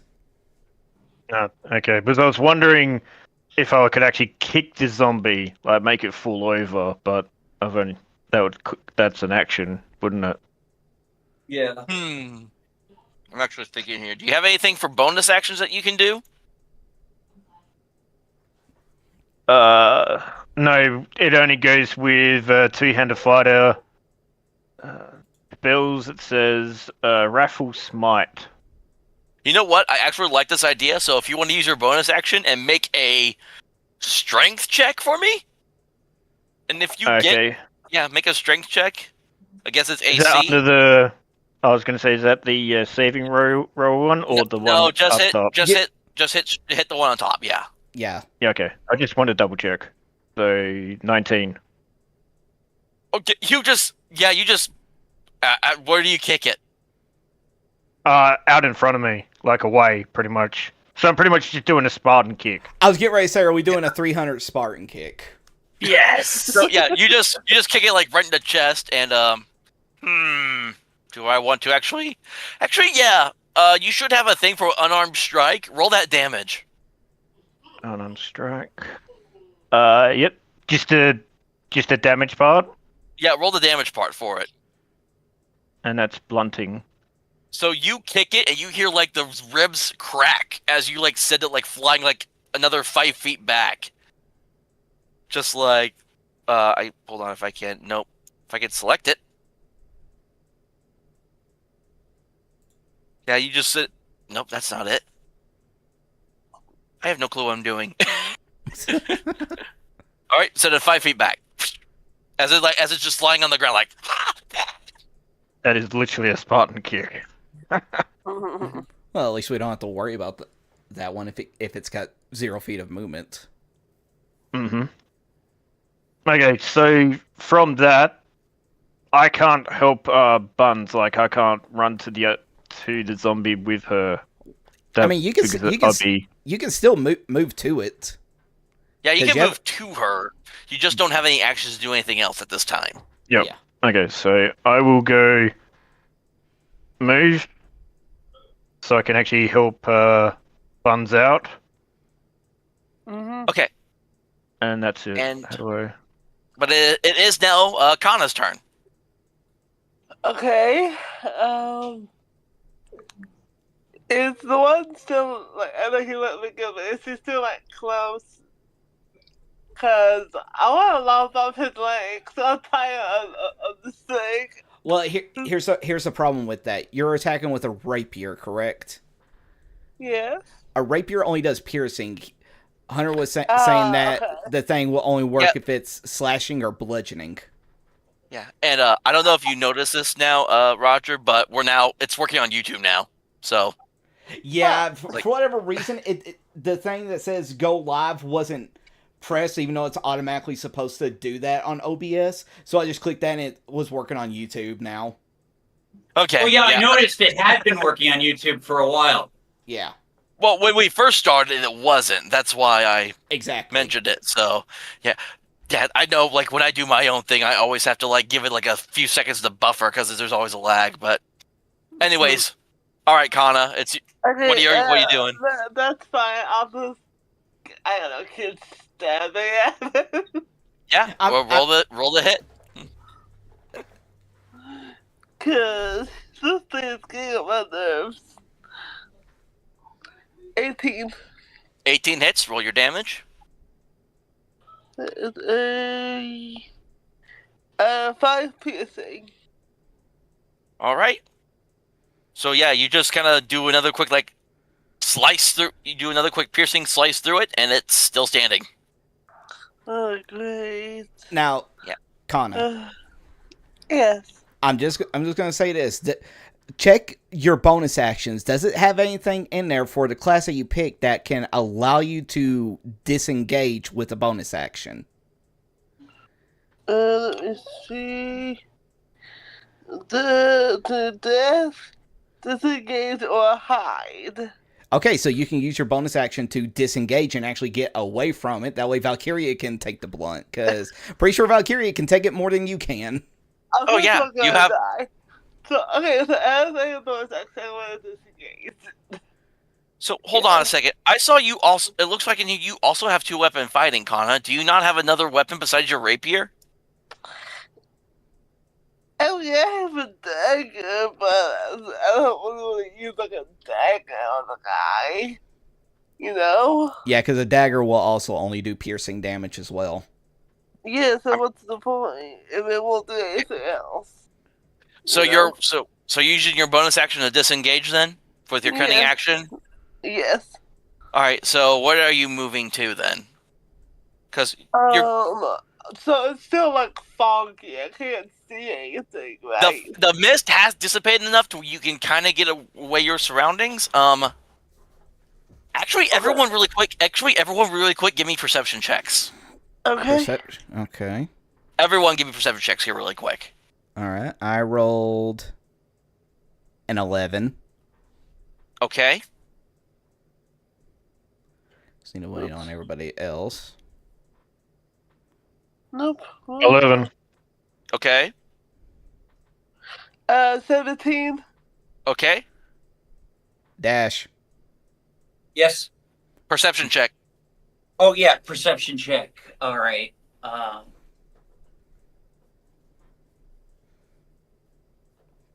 Damn. Okay, that is a Okay, 23. Damn. So Vincent and Valkiria don't notice, but Kannah and Simon, you're looking around. Besides zombies, the Vistani camp is now gone. You don't see any signs of the Vistani being here at all. What? It's that encampment is now gone. Those sons of bitches. Okay, fuck. Okay, but you still have you're disengaging. Like, are you like just trying to move away from the zombie a little bit? I guess. Okay, how far are the trees for me? Is there a tree close by? Where's what close by again? I'm sorry. A tree. A tree. You got enough. Sorry, if you have your 30-feet movement, yeah, you can move over to like. Are you trying to climb a tree? No, to the hide and stealth. Oh, you want to go? Tree. Well, because you already used your cunning action to disengage, you're not going to be able to hide this turn. Okay. But you can move towards a tree if you want. I will allow that. Okay, so I can't get to the tree and like stealth behind it. Not this turn, no. To do a stealth roll, it would be an action for a stealth roll if you wanted to do that. So. Okay, that's fine. Yeah, I'll just do that. Just go closer to the tree. Yeah. Well, Okay. might I recommend? Do you have a bow on you? Yes, I have a short bow. Then what you could do is you could actually climb up into the tree. That way, the zombies can't reach you, and you can try to snipe them. Ooh, I do like me a good sniper. Can I do that? Climb a tree. Next turn, you Yes. can, yes. Okay. So, I believe we now move on to. Yep, it is now Simon Hartford's turn. Which, oh no, I already rolled for the thing, so it's just your turn to attack if you want now. Yeah. All right. So who's is anyone really hurt? I got 7. You're at set. Yeah. Can got I? You would see Kannah's character just running away towards a nearby tree. Okay. Can I heal her with healing word as a bonus action, and then wild shape as an action? Does healing word have a distance, or how does is it? I think touch it's like or is it- I think it's a no. Cure wounds is a touch, while healing word is a range, and it's got like a range of like I say like 120 feet. It says it has a range of 60 feet. Oh, 60 feet. Oh yeah, you could absolutely use it on her. Yeah. Again, the squares are only like maybe 5 feet apart or 5 feet each. So yeah, you're within the range that you can use healing word on her if you wanted to, because she hasn't been able to hide yet. But you can see her like by the tree. All right. Yeah. So I'm rolling for that. Okay. She heals for 7. All right. Yay! Kannah could regain 7 hit points. Now I'm going to transform into a wolf. Okay. And I think that you just have all the stats of a wolf, is what that gives you. And I get the hit points. Like my hit points. That's right. Yeah, the fresh hit points, and then once they come out, and then once they go to 0, you then come out back to your regular where you were before you changed. Exactly. Yep, and I'll just take the excess damage. Yep. The only thing that changes with the wolf stats is that you keep your intelligence, wisdom, and charisma instead of taking what the actual wolf stats are. And also Moonbeam will still be in effect because it's already been cast. And I guess you can't attack because I'm assuming that was an action to wild shape. Yes. Okay. But on its next turn, it's going to still be in the Moonbeam and it's going to take damage. Okay. That's fine. Anything else you want to do before we start top of round again? Those were all my actions, so yeah. So good. top of round with Vincent then. Okay, Vincent's going to keep attacking the one that he moved over to, so he's going to attack with his longsword for 14. 14 hits. And dealing 4 damage? What the shit? You just nick it slightly again, because you dealt 4 damage for the last time too. Yeah, exactly. And will use the bonus action to attack with the short sword. Oh no. I rolled a nat That one. actually misses. Wow. Yeah, but it's a nat 1. Oh, I didn't even see the 1 part. Yeah, that's the problem. So here's what I'll say. You stab your short sword into him. You can't pull it out. You know what? It's like stuck in. It's like stuck in the ribcage of the zombie now. You know what? That is fair. Can I let go of it? That's like I will. Yes, you can. That free action. You can let go of it if you want. Okay, I will let go of it just so that I can attack with my longsword 2-handed next turn. Oh, okay, that'll be interesting to do. To try to deal more damage. All right. Anything else? Nope, that's it. Okay. Oh, almost dropped my die there. Then I will roll for the Moonbeam Zombies con save. And you said I had to beat a 13, right, Dash? Yeah. Well, I fail. All right. I'll roll for damage. Come on, be big. What the? 10 radiant damage. Yes. So this zombie, just that's trying to find you, but it is so stubborn it refuses to move from the moonbeam because it's still able to get you.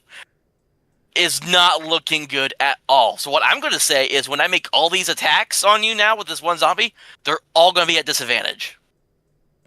With this particular zombie. With this particular zombie, because this moonbeam, he's refusing to move from this moonbeam because it's right there with him. Yeah. So hold on, what's the wolf's AC? Let's see. I have wolf stats up online. Armor class is 13, natural armor. Okay, so I just need to make sure I know. So claw attack number 1. Even on disadvantage, that's still a dirty 22 to hit. Oh my god. Yeah. Because I rolled a 20 and a 19.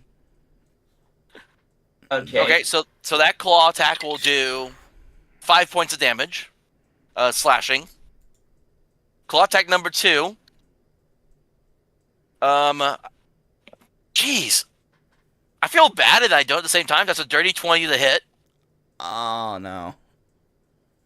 5 more points of slashing. Okay, so I have 1 hit point left for the wolf. I think it says hit points are 11 2d8 plus 2. I don't know what that means. You can it's either you roll for it or you do the set amount. So go by the set amount, which is the 11. Yeah. Okay. So yeah, 1 more hit point. So final attack, the bite. Misses with a nat 1. Oh. And I will say, as it stumbles forward, I will let you do a counterattack with the wolf horn on that nat 1. Okay. So I'll do a bite, which let's see. The bite is a. I have to roll. I have to do a basic roll. Okay. Yeah. So how do I roll dice without? Okay. So you should be. Yeah. Go ahead, Roger. Yeah, sorry. There should be a thing. If you look on the bottom left-hand corner, you should see a little die thing there, and it allows you to roll whatever you need. So the wolf. Oh yeah. So I'll roll I'll roll my d20. See if I hit.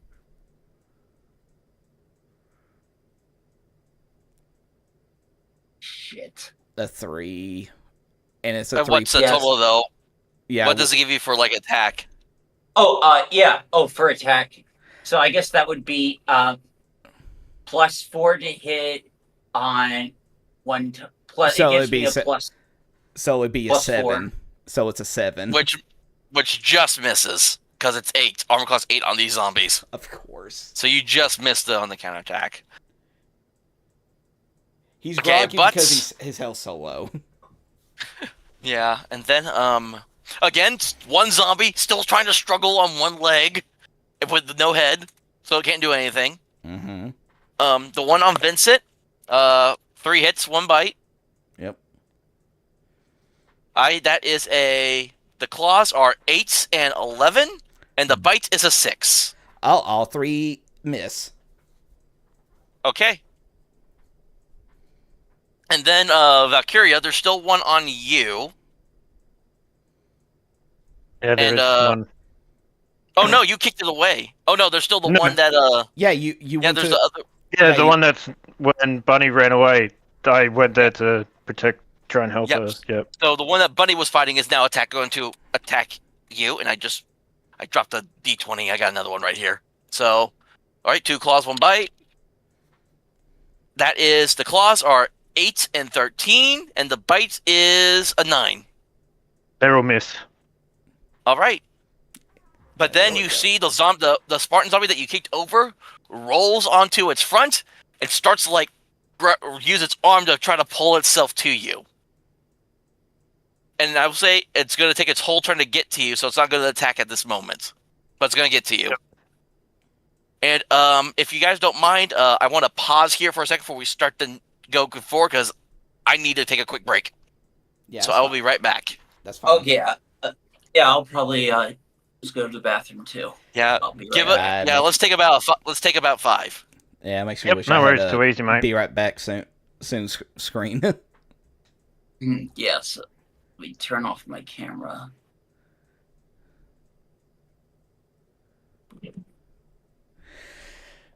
Well, until they get back, we can just talk. How's everybody enjoying themselves? Am I the only one here? Did Valkyria leave? Bun, did you leave? Oh no, I'm here by myself. So anybody in the chat, hello. Yeah, everybody just decided to leave and everything. I really need to get like a be right back soon screen and everything all set up now with everything now. So, like I said, anybody in the chat, how's everybody doing?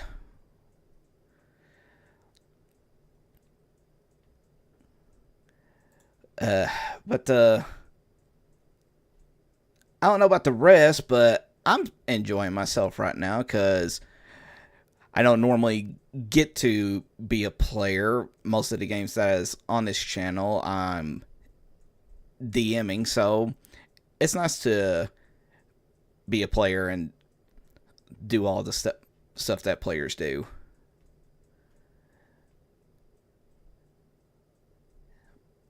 Let's see. What? Oh, thank goodness somebody's back.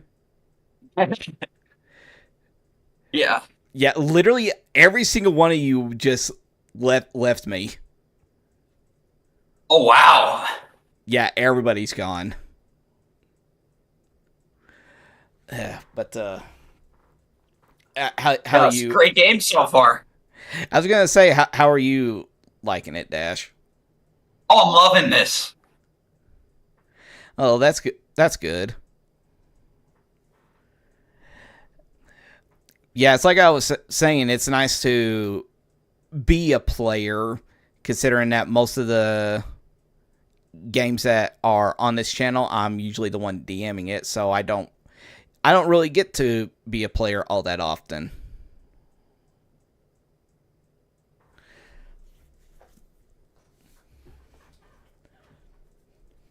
You back, Hunter? Yep, I'm back. Okay. So. And we just gotta wait for Valkyrie and Bun. Yep. Like, yeah, so it's funny because these guys, they're low in armor class, but they have like 30 hit points. Yeah. So. Oh, hey there, Snow. Good to see you. I'll kind of start to catch up with a little bit of that chat while I'm at it. So. Yeah. But how do you think the game's going so far as a DM? I think it's going pretty well. Well, I mean, from a DM perspective, I think it's going pretty well. I don't know what I would say about you guys, because I think one of the things is, again, like I told y'all before we got started, was when we did our session 0, was I wasn't going to do the whole like the whole Sparkle Troll 5e kind of thing. Like I was like, this is Curse of Strahd. Shit goes down sometimes, so that's how I was gonna run it. Like shit is going to go down. Oh yeah, I like that just because it's like I was saying earlier, where I'm mainly DMing the games that are on this channel, so it's nice to be able to be a player and everything. Yeah, I need to watch your One Piece game you've been running, because there's a podcast. They had a whole One Piece arc from the pirates, but now they're doing One Piece arc from the Navy side. Oh, you're talking about Rustic. I think so. I don't remember their name. I just remember seeing it one day. I'm like, oh, I want to listen to that. Okay. So, yeah, that's what. Yeah, it's the Rustic is a D&D campaign. He's got a bunch of other like old school like anti-tubers on there and to play, because it's got like a Lost Pause, Taking 101. I can't remember what his old name was. Briggs and Spooky. Yeah, and I just realized I completely messed up when I was reading the Stonemir story. I kept saying some of the parts where it said he, I should have said she for the changes I made for this campaign. Should have been she, not he. Gotcha.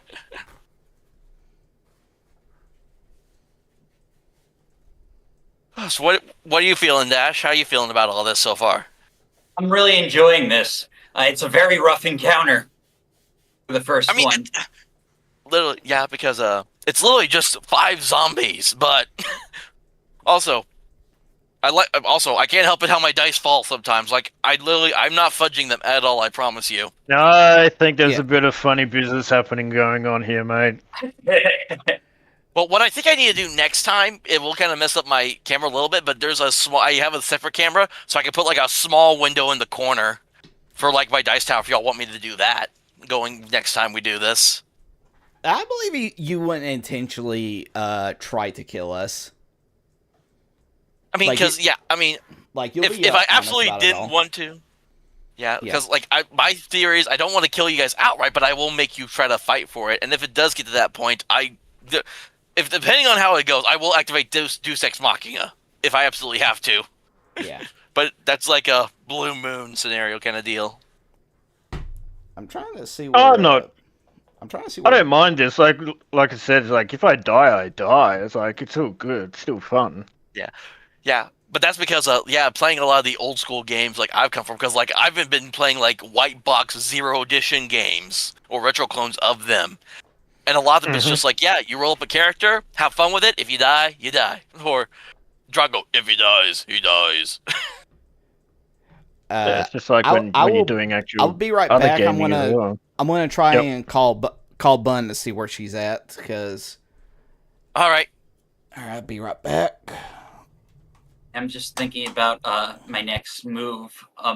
Hopefully, Bun can take out one of the zombies with a bow. Yeah. Yeah, because 2 of them are down. 2 of them, I'll tell you right now, 2 of them are down to like their last 6 hit points. And that's the one, the Moonbeam, and the one with no head and no leg. And then I'm trying to remember the one Valkiria kicked is crawling with what missing leg. Mm-hmm. And then all the other ones, they haven't had enough damage dealt to them to. Oh yeah, because the one that Bunny was fighting, she was dealing piercing, not slashing or bludgeoning.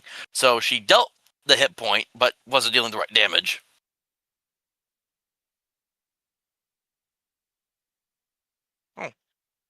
I'm just trying to work out what I want to do to the zombie. Yeah, because when everyone comes back, it's going to be your turn. Yeah. I'm just wondering, I'll just probably try and smack it with the axe again. So even if I use spells, that's still an action, and it's not guarantee. Well, technically a paladin, but where's my spells? Yeah, don't you have like smiting and stuff you can do? Yeah, I got Raffle Smite. I might just have to do that, but don't I have to roll Wisdom check for that to cast a spell or something?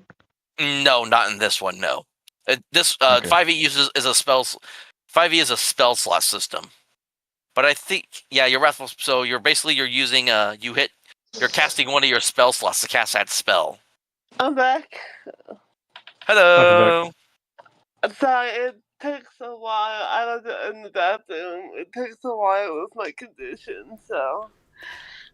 Sorry about that. You could have messaged me. I was getting legit very worried. Baby, I said I'll be right back. I didn't hear you say that. I texted in the little tap thingy. Well, I didn't see that because I got the screen showing for the game log for everybody to see. Oh, so your Wrathful Smite that you were just discussing earlier, Valkiria, it's a bonus action. So you can cast the Wrathful Smite, and then your action, when you hit with a melee, it does extra damage. Okay. Like I And said, then- I'm a complete noob, so I'll be asking like a lot of questions. Yeah, you're fine. That's completely fair. So, because now that we've returned, because that was all the monsters, so now it's Valkyria's actual turn. So, Okay, so I can pretty much just cast Smite, and then punch him with my axe as well. yes, and then what I have to do is I have to roll a Wisdom save for that Wrathful Smite damage that you also deal on top of your, if you do hit though, of course. Yeah.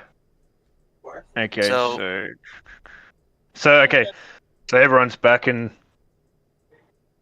do my turn or Yes, your turn now. okay, I'm just double checking. Okay, so I'm gonna cast Raffle Smite. Okay. So if you just I hit the cast option on there, it will mark one of your spell slots. Just to show that, yes, you're casting that spell. Yep. Do I hit the 1d6 thing as well? Not yet. Make yet? your if that's your bonus action is Wrathful Smite. Then make your attack, and if your attack hits, then I have to make a Wisdom save against the Wrathful Smite damage to determine if I take it all or only half. Okay, so I'm gonna use my axe. It's 18, 22. Well, that hits. So roll your regular damage first. Okay, slashing damage of a 10. Okay. And now I gotta roll, and I actually saw I have to beat your Wisdom score of 13 to try to Yep. not take all this damage. And hold on, I'm trying to look. Okay, so with that hit, that one looks pretty bloody too. So, and I succeed with a nat 20 on that Wrathful Smite. So still go ahead and roll your Wrathful Smite damage, but I only take half of it. Okay, so roll that. Oh wait, no, that's inflict wound, sorry. Raffle Smite. 1. Okay, so it doesn't take any damage then Yep. for the Wrathful Smite. Wow. Piece of crap. Piece of crap. I'm saying you're god moding. Sorry. Yeah. I'm calling you out. Calling you out. Well, now hold on. Since he did do over 5 damage and everything, what body part does he lob off? Oh, that's right. Actually, it did 10. Thank you for reminding me. You lop off. You decapitate this one too. Yeah. So, but it's this one. It has both legs, both arms, no head. It's just. So he can, Yeah. so And he the won't head's be able just. to do it. But the head's just Yep. kind of like on the ground, like. Yeah. All right. Anything else you want to do, Valkyria? No. I don't think I can really Spartan kick that one again. So I think that's pretty much it. Right. So when we go to Kannah's turn now, Kannah, you are by the tree. There's no zombies around you, but you can see from where you are all the other zombies. Okay. That was higher than when I climbed up then I want to climb up the tree. Okay, so if you're climbing up the tree, I need you to make me an athletics check then. Okay. Fuck, it's 8. So it's a very cartoonish scene where you're trying to like throw the tree, you're like and then you just slide back down the trunk. Oh no. So, okay, I was just like, I was like something that Haya did, and use my short bow. Now, okay, but now it would have been your action to roll the athletics check though, so you can still use your bonus action to hide and draw your short bow, but you cannot attack this turn though. Yeah, well, that's good for me, I guess. But your short bow will be out ready to, or your crossbow will be out ready to go, at least. Wait, you said crossbow? Wait, what? I think you have a crossbow. I don't remember if you have a crossbow or a short bow. I thought I saw you had a crossbow. Short bow, then. My apologies. Well, so I can roll myself to hide, right? No. With your cunning action, you don't need to roll to hide.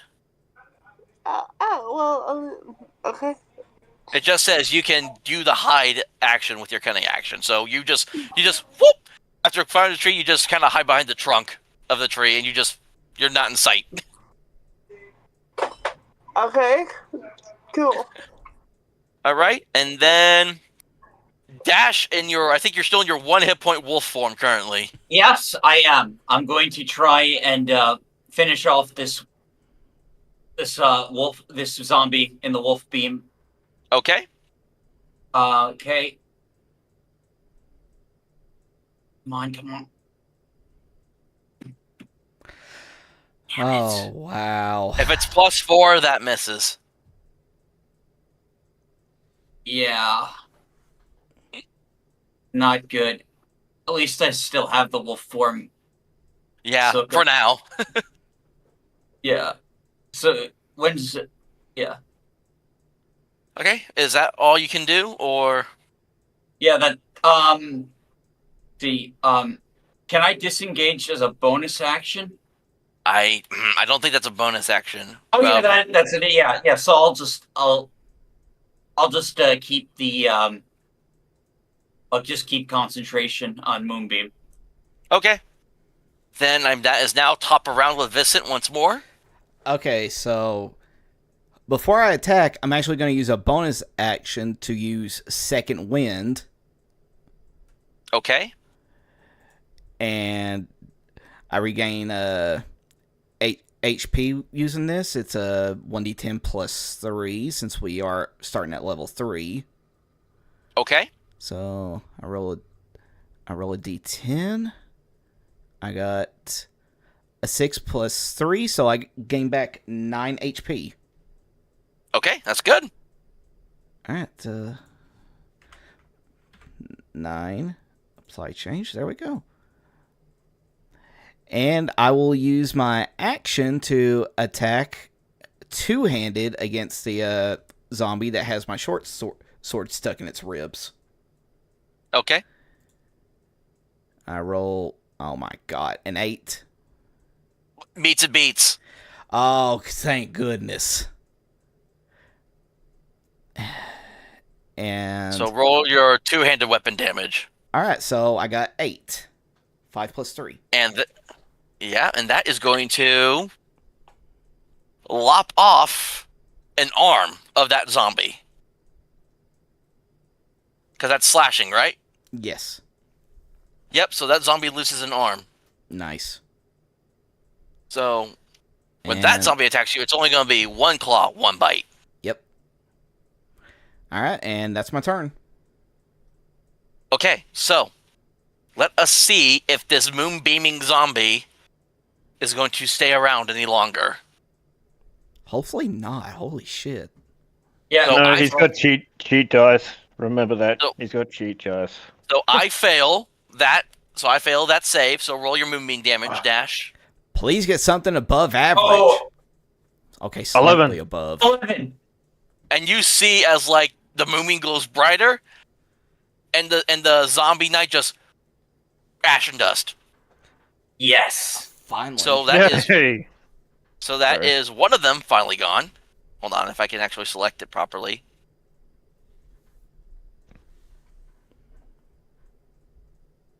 Come on. Okay, so that one's gone. And then, so the one on Vincent is only going to do one claw, one bite. Okay. So 15 for the claw, 20 for the bite. Both hit. Okay, so the claw does 7 slashing damage, All right. and then the bite does only 2 piercing. So 9 in total. Yes. I'm back to what I originally was. Yeah. So, Valkiria, you got 2 zombies on you. Yep. So, and I think... Probably gonna die. No, you decapitated one, didn't you? I think? Yeah, you. Yeah, the one in decapitated front of one. me. Yeah, the one in front of me has no head, and the one behind, to my side has one. No leg. Like one leg. Yeah. Okay, so you only get 2 claws from the decapitated zombie then. Yep. So that is a... Well, that's both misses, because that's 6 and 12. Yeah. Yep. Good. That's what we need. And then it's gonna be, and then the one on the zombie crawling that's crawled up to you is gonna do 2 claws, 1 bite. Mm-hmm. So I have, so 1 claw is, I can hold on. I'm trying to tell if that's a 6 or a 9. Oh, that's a 6. So that's a 9 on Miss. 1 claw. 9, yep, miss. I'm trying to read what this one is. A 12 on the other claw. Miss. A nat 20 on the bite. Oh god. Okay, the bite does hit me. The bite does hit me. So that is 5 piercing damage as you just feel its teeth sink into your ankle. I'm down to 6 hit points. And still off to the side, 1 zombie. You know what? I'm actually going to do something here. I'm going to make a dex check for that zombie. That zombie finally loses balance and just falls onto its back. But it's still moving. It still has hit points. Yeah. And now, Valkiria, it's your turn. Oh, okay, so what to do? I'm going to smite the living shit out of another one again. So that's going to be spells. So that'd be a bonus action. So I'm going to cast my Raffle Smite again, like last time. And the one in front of me, I'm probably just going to attack again with my axe. So going for a hit. It's 21. Okay, that hits. And then damage with my axe, which is a 4. Okay, Of slashing. so it is still standing after that 4, but you did cast a Raffle Smite. Yep. So I need to roll. I need to roll my wisdom. Yeah, and I have a -2 to wisdom for these zombies, so that fails. So roll your Wrathful Smite damage. 3. And you just cleave this thing in half and kill it. Yay! Sorry. Nice. Okay, so I'm down to 1 spell left. So we have 3 zombies left. There's the decapitated. There's a decapitated with 1 leg on its back flailing. There's the one that took a bite out of Valkyria's ankle. There's the one that Vincent's been hitting. That's also with Simon. And then as we go to Kannah, as she's still hiding behind a tree with a short bow. Yay. I'm gonna go after the one that's attacking Vincent and Simon. Oh, you want to try to shoot at the one that's all the way over there? Oh shit, that's why I'm like, no, what's the closest one to me? No, you'll be able to reach it. Your short she bow can't reach it. That's why I just want to ask to make sure. You can't attack that one that's attacking Vincent and Simon. I mean, I have 80 feet of range. Yeah, you could definitely hit it. Yeah, you can hit it, and I don't do the if you're like really close, I don't do the disadvantage thing because I think it's stupid. Okay, so yeah, she's doing her short bow. Yep. Go. Yeah, Lily 12. Well, that hits. That so roll your hits. damage. Now, do you count the I Sneak keep saying attack? stuff. Thank you. Yes. That's actually a very good question. I wonder if I think sneak attack would apply. Does it or no? Do you? I've always played it with it being added if I'm hiding, but that's I mean, up to you. I mean, it should say on your sheet if you can do how sneak attack damage works. I would think, Yeah, I'm just trying to but figure I'm not out. Like, seeing it on here. Yeah, here it is. Sneak attack. Oh, in sneak attack. Once per turn, you can deal an extra 2d6 damage to one creature you hit with an attack with a finesse or a ranged weapon. If you have advantage on the attack roll, you don't need advantage on the attack roll if another enemy of the target's within 5 feet. You know what? Yeah, you can deal sneak attack damage on top of the normal attack too. I will make that ruling. So roll your regular damage and then roll your sneak attack damage. Get out a 5 and then normal. Okay, it's still standing. It's a 2d6. Wait, is that d6? Wait, I think it's. Wait, is that d6? What is this number? you should just have a thing on there for you to just roll sneak attack. Yeah, if you scroll all the way down to where it says other, it says sneak attack and it has damage right there, 2d6. Oh, well that's handy. 7. Okay, Nice. So 12. this thing is altogether. still that zombie is still standing, if barely. Oh my god! I'm getting sick of zombies. Oh my god. Session 1, baby. Uh, All right. If anything else you want to do, nope, I'm staying where I am. Stay put. then dash 100-yard fast. You're up. All right. I'm going to move the moonbeam to the one by Valkiria and Kannah. See if I can finish it off. Okay. So I'm just gonna roll. Well, I succeeded my save because that's an 18 on the die. Okay, so let's see. It gets with half damage. Let's go. Oh yeah, got to get the spell up, and then. Okay, Finally. 16 radiant. So 8 radiant. How long is that supposed to last till? Oh, the moonbeam. Let's see. It has a time. It has of 1 minute. Yeah, it's definitely not been a minute, I think. Yeah, it has not been Because it has not been 10 rounds. Because it's 6 seconds to, yeah, it has not been 10 rounds. We're probably on like, what, round 5 or 6? I honestly haven't been keeping track. At least So I'm not types for of spells sure. almost never run out, like when during my games. So like, Okay, so yeah, these these 3 zombies all look like they're probably within their last steps, basically. So, anything else you want to do, Dash? okay, that was my action. I don't really have anything do as a bonus action. Maybe I should I probably shouldn't revert back. I could Yeah, do you're that still as a in wolf bonus. form. That's Yeah, I right. should probably keep it like it's 1 extra hit point, so I'll maintain my wolf form. All right, and top of the new round with Dash, not Dash, Vincent again. Sorry. That's good. Yeah, I'm just going to keep attacking the one with the dagger or my short sword still in it with my long sword. Okay. I rolled 8, so that just hits. Yep, meets a beats. Come on. Oh, come on! Well, 5, so at least I'll lob something you else kill it. off.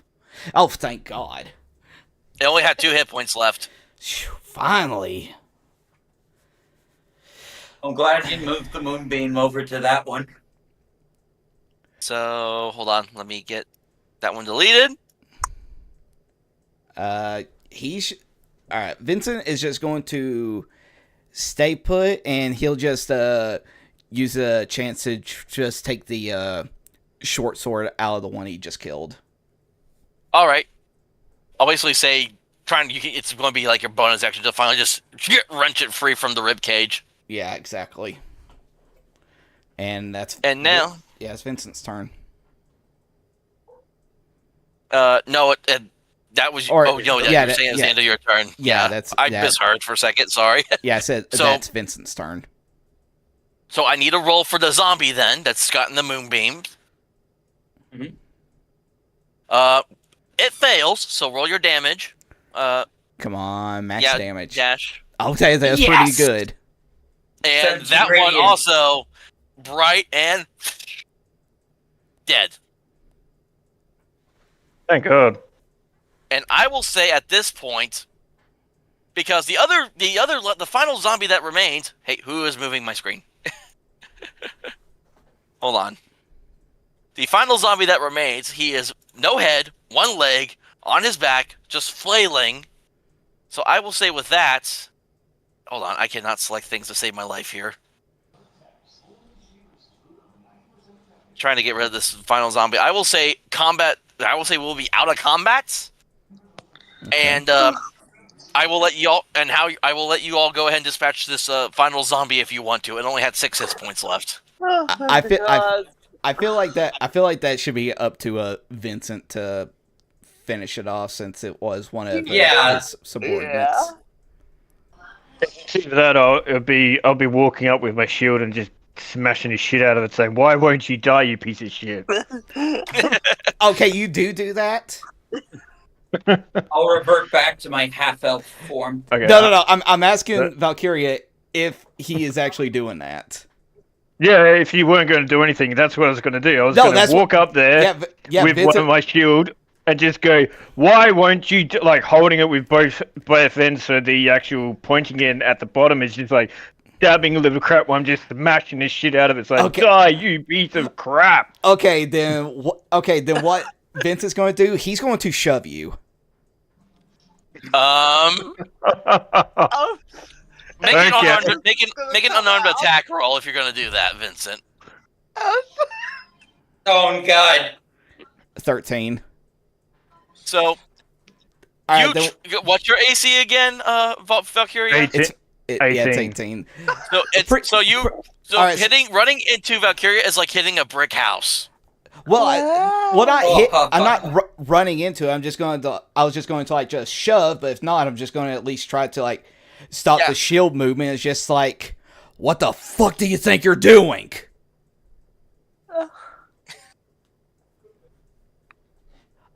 Okay, so shove me, and I'm just going to stop, give you a glare, and just say, "Bugger off." Or actually, no, more of a, "Go away now." As like, "Go away now." As like, "Lass, I know what just happened, but these were my damn men. So I would appreciate if you show some fucking respect." Yeah, Kannah's gonna hurry up and kind of pull Vincent like away from Valkiria. Enough. That's enough. Sit there and just glare, growl, grit my teeth, and say, "Fine," and step back. At least do it in a humane way. And Vincent will just reach into his coat pocket and he'll just down the rest of the booze that he had in the flask. Yeah. Basically, after like taking like just a couple of hits from Valkyria's like weapon, it's like not moving. It's dead. Yeah. So can we see the bar? Like, if now that the tents are gone? Like, so wait, where are we? Yeah, where are we?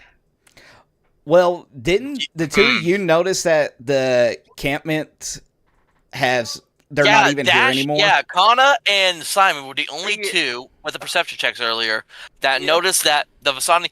I will actually say no. At this point, Vincent, you and Valkiria also notice the Vistani camp is nowhere around y'all anymore. It's just the four of you out in this forest with the mist still around you. All right, Vincent, he's going to look around. He's just like, where are they? Where the bloody hell are they? The bar's gone. The camp is gone. He's going to look over at Kannah, considering that when he first met her, she was already with him. He's like, do you know where they've gone? Do you have any idea where they have gone? Okay, hold on, sorry.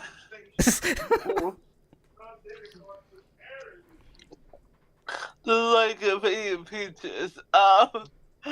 No, she flinches at you like I guess if you raise your voice at her. She really flinches. I don't know. You were traveling with them, weren't they? You have to know something, lass. I don't. I got to hit a mine. They didn't tell me anything. I swear. Okay, so as you two were kind of arguing back and forth, what's Valkyria doing? Probably. So after holding my shield, listening to them two argue, I'm going to turn around and say, enough! Well, okay, so you're watching them. Before that happens, though, I'm also curious to know, what is Simon doing, Dash? Well, I'm trying to see if I can find the bar or any indication of where the path was. Okay, so I got two things I want you to do. Make me a perception check, and also make me an Arcana check. Okay. Perception. Okay. Okay, for the perception check, that's a unnatural 20. Wow. Okay. And Arcana, that is a 1. Oh my god. Okay. So you don't sense it, but as these two are arguing, you're looking around. You see, as you look through the trees, as you kind of look through the mist in some nearby trees, almost kind of like, hold on, where's my ping thing? Point and ping. If you have the map, almost like over this yonder here. Yeah. I don't know if it's working or not. Yeah, it's working. Yeah, I saw it. You see what looks like a drow woman. Ooh. White hair, long white hair, eyes so red they almost shine like rubies. And she's wearing this long extravagant cloak, but underneath that cloak is it's armor that is both black and red at the same time, and a large great sword hangs from her hip. Ooh. Yeah, And I'm gonna she locks eyes with you, Simon. with me. Hey, who are you? I call out. And as you say that, you see her turn around and start to walk away from you through the forest. I don't pursue her. Okay. Actually, wisdom save. From Uh-oh. who? Her, just Simon? Dash. Okay. Yeah, Simon. 9. So while you think about, I shouldn't follow that, your feet start moving like they have a mind of their own as you start to follow her. Oh, wow. Oh. And I think it's right after Valkyria goes, enough, and as the two of you stop arguing with each other, you all kind of turn your heads and you all see Simon walking towards the forest. Um, I'm gonna try to place my hand on Simon's shoulder. It's just like, lad, where you think you're going? I don't know. I thought I saw a drow woman with a greatsword. I wasn't going to pursue, but I don't know. I just felt compelled.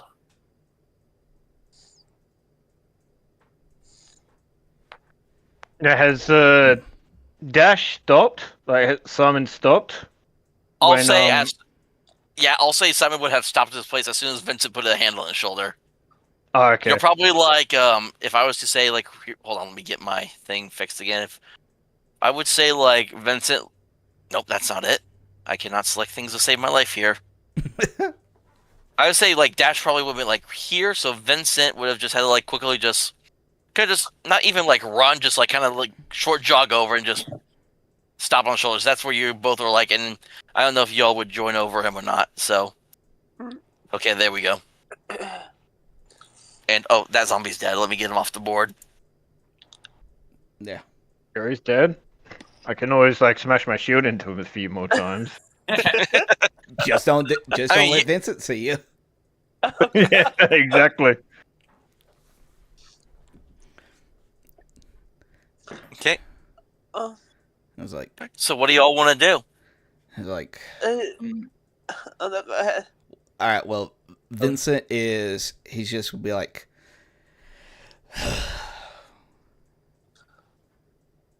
I don't know what in the world's going on this land. I know I don't like it. Yeah, I was only here to deal with some possible werewolves. I didn't even know if I'd find any. I did not sign up for any of this. Vincent's gonna I'm- go ahead. And I'm sorry about your men. I was going to say, I'm going Thanks, to lad. think for a second and say, why is everyone here? How come we all got summoned here?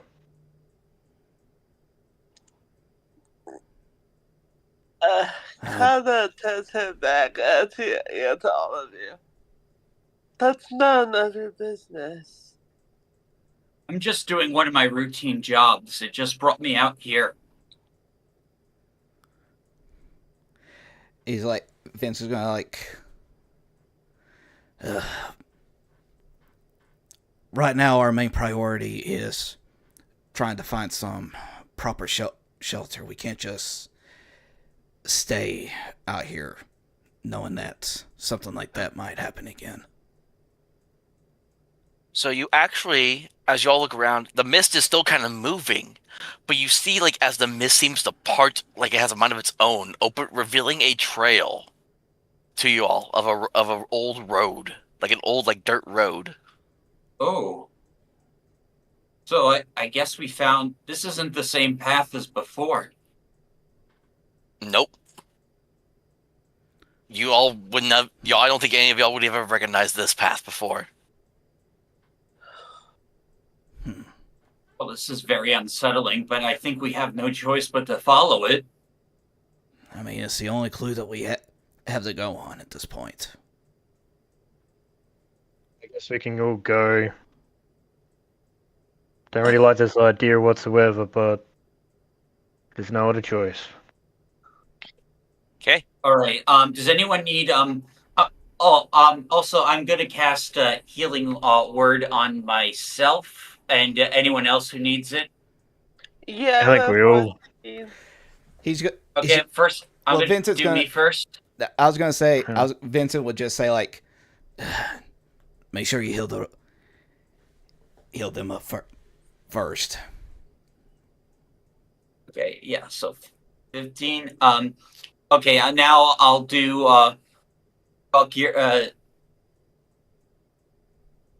Cure wounds. yeah. Sorry, I'm just thinking. Okay, Valkiria heals for 5, and I should probably do you. I did get one before. Hey, Are you that'll- saying Vincent for is going. Kannah or for Vincent? For Vincent. Vincent I'm gonna is heal you. Vincent is going to stop you and just say like, "Make sure everybody else is healed up first, lad." Okay, I think everyone else has been healed up, so I'm gonna save that you last did spell. You did yourself. You did Valkyria. Valkiria. You did not do Kannah. I did Kannah during combat. I Yeah. don't think Yeah, she but- got hit. Yeah, but Kannah, how much? How are you looking? Like, what's your HP at? I'm at 14 out of 24. That's So- pretty good. I mean, it's not horrible. I mean, if y'all want to take a short rest before continuing, you can, unless y'all want to go ahead and start going. So I've got lay or hands pull, which allows me to heal 15 points Well, altogether. So I can also I can actually say 5 on. Yeah, because that's a On pool, one- so you don't have to use all 15 hit points. You can split Yeah, it yeah, up. yeah. That's what I was gonna see. What's everyone's hit points like first? If I can actually ask that. I'm- I'm 15 out of 21 right now. 15. Okay, so you could just give 6 to Simon, and he'll Well, be good. it's gonna be like 5, 5, 5. Okay, well, I'm at 19 out of 31. 14 out of 24. Gotta do maths. Yeah, so Bella needs it the most, I think. Okay, so I'm gonna walk up to Valet and just say, and put my hands on him and heal him. On who? On you. Oh, on Vincent. Yeah, Vincent, sorry. I was like, I'm gonna who- do that first. and what? Just 5? Yeah, 5. Okay. All right.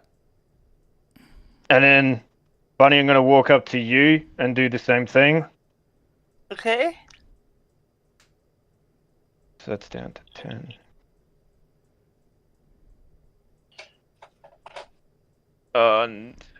Dash, do you need a little bit of it as well or not?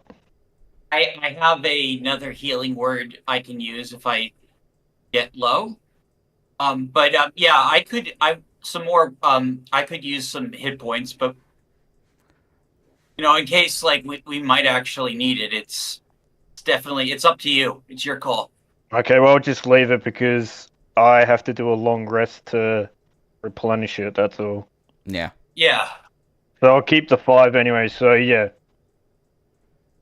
That's what I do. I just heal Buns and Roger, Okay. and then just say that's it. And then walk over to Dash and see what he's doing. Yeah. Oh, I'm examining the path.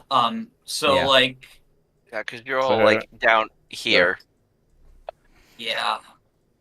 Yeah, just let me know what y'all plan to start doing, because if y'all go ahead and start Well- moving, I'm about to change the map here shortly. Well, before we start moving, Vincent wants to go up to Con and it's just like, sorry for going off on you, lass.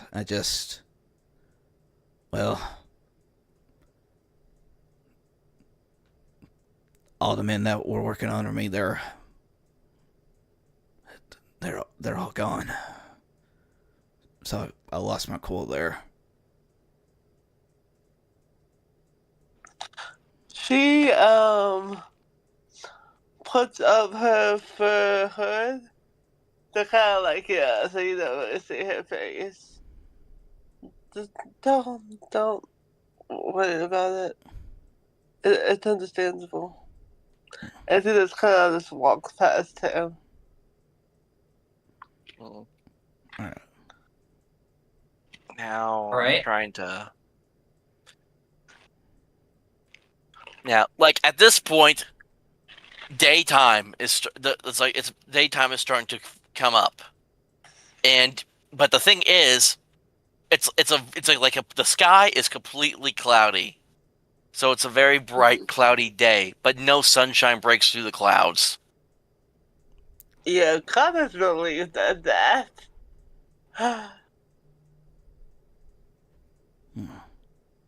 All right, let's So- press on. Alright, but everybody, make sure you keep an eye open. We don't know what else might try to jump out in these woods. After all, Yeah. it seems like all of us are new here, so we're all in unfamiliar territory. Right. So you all start making your way down the road. Yes. Okay. I'm changing maps here. Okay. So you all began to walk down this path. Black pools of water stand like dark mirrors in and around the muddy roadway. Giant trees loom on both sides of the road, their branches clawing at the mist. Because as you all are making your way down this road, it's like the mist is like parted, but it's still like amongst the trees on your left and on your right.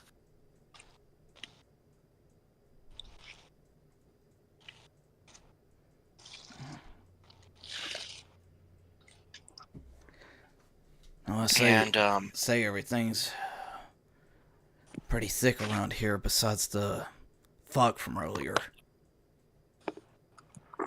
Yeah. Do I see any animals on the way? make me a hold on a second.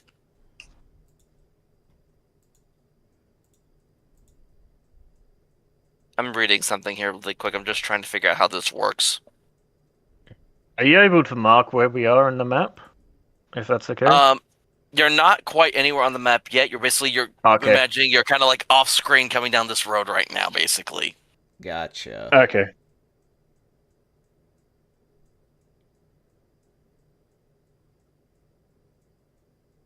You know what? Everyone make me a... Oh no. Hold on.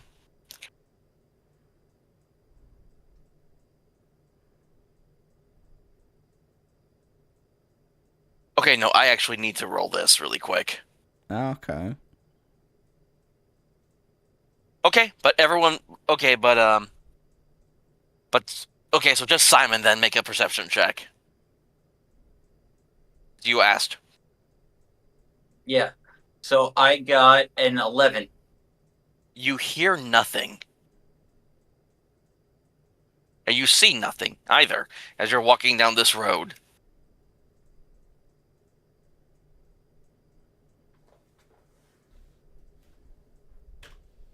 And I'm gonna do... All right. Okay. So, like, it is just... all four of you, it is just eerie how silent it is walking down this path. This old road. And eventually... Hold on, I'm looking at the wrong thing here. Are there any tracks along the path, or no? None that you can see. Okay. And as you all continue, eventually the fog spills out of the forest to swallow up the road behind you. Ahead, jutting from the impenetrable woods on both sides of the road, a huge stone. No, they are high stone. I think it's pronounced buttresses. It's got butt and then RESSES. I want to say it's buttresses. I have no clue what that is though. So it's high stone buttresses looming gray in the fog. Huge iron gates hang on the stonework. Drew clings with cold tenacity onto the rusted bars. Two headless statues of armed guardians flank the gate, their heads now lying among the weeds at their feet. They greet you, only with silence. And as you all are like approaching this gate, the gates swing open. I don't sit there and say, yeah, this is not like going through a graveyard or anything. Yeah. The mission still remains the same. Keep pressing forward. Keep eyes out open. We don't know what could be up ahead. Yeah. I'm still so unsettled by last night. Oh.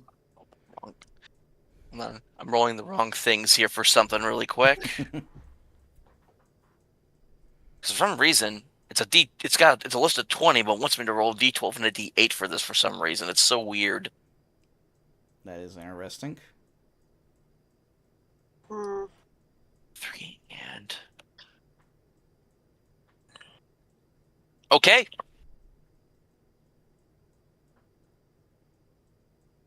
Okay then. I probably need to look up these stats because I don't know if they're actually located in here. Let me double check. This might be something I need to pull up on. Yeah, I'm going to have to pull it up on my D&D Beyond on my phone really quick because as you all walk through the gates, and as you are traveling down this road, you get. I'll say, hold on, let me get a token out to mark where you all are at. Oh, okay. I'm just going to use Vincent as like the token for the party for this time. Oh, all right, that sounds good. I just gotta figure out where the heck he is. Can I increase this?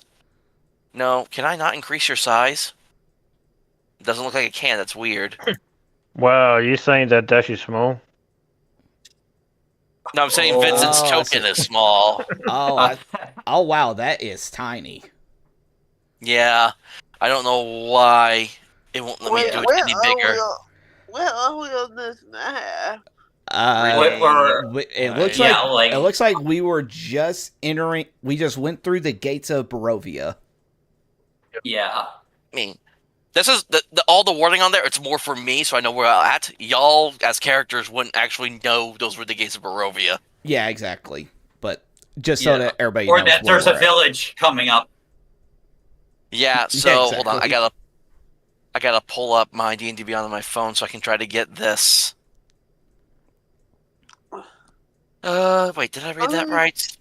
Okay, yes, I did. Okay. If I like just walking along the path, then Kannah's just gonna go, as rude as it is, introductions were not made. And just looks at them like, you didn't even introduce yourselves. How rude. Vincent will be like, the last is right, everybody. It's only appropriate that we introduce ourselves. I'll go first. My name is Vincent Taurus. I'm actually a knight for... Crap, I forgot the... Daggerfall? Or Daggerwood. Daggerwood. Yeah. I am... No, Daggerfall was this guy. Daggerfall. Elder Scrolls. Yeah, I was just thinking that too. I was like, I am actually a knight for the kingdom of Daggerwood.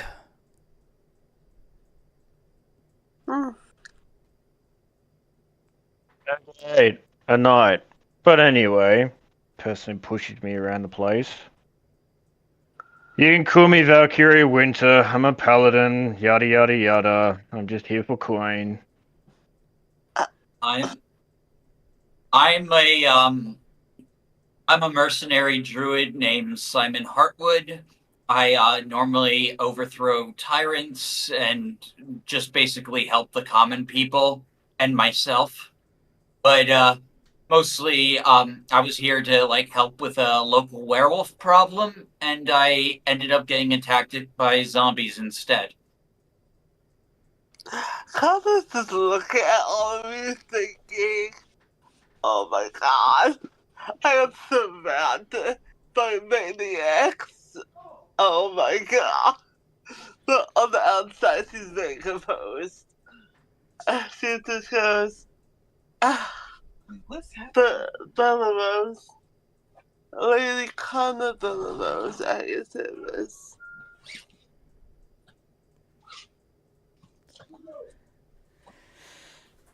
So that was everyone. So everyone introduced themselves as characters. I like completely spaced out for a moment there. I'm sorry. Yeah. Yes. Vincent, we just did introductions. Okay, so Like, as we're Susanna. as we're just walking around the path, he's like, "Well, at least I don't have to call you all lad and lasses anymore." and as you all are doing this, will everyone please make perception checks? Of course we Again. will. Okay. There's no tacos. Of course. All right. I rolled a 6. Okay. You. What's a feeling? Come on. Unnatural 20. That made 12. I got a 14, sorry. So Vincent, somehow you don't notice, but everyone else in the party, you notice. I think actually, especially with Simon with that unnatural 20, and with you being a druid, Simon, you immediately smell wolf. There are wolves nearby. And you actually, and the three of you actually see kind of slowly, the three of you see these big, like bright yellow eyes peering from two from one side of the forest and two from the other side of the forest.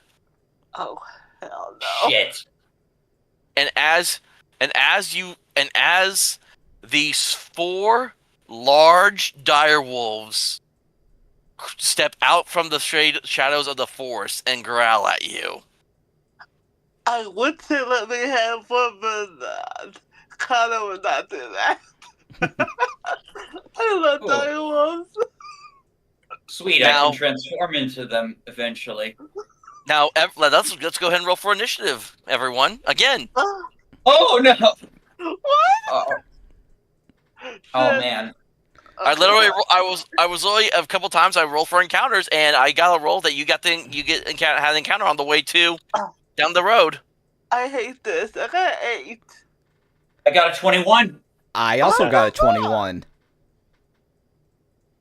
Okay, you can go first if you want. Well, Oh, yeah. I think like these kind of things, it's always like the person that has the higher dexterity. Now, who's got the higher dexterity? Okay, my dex is +2.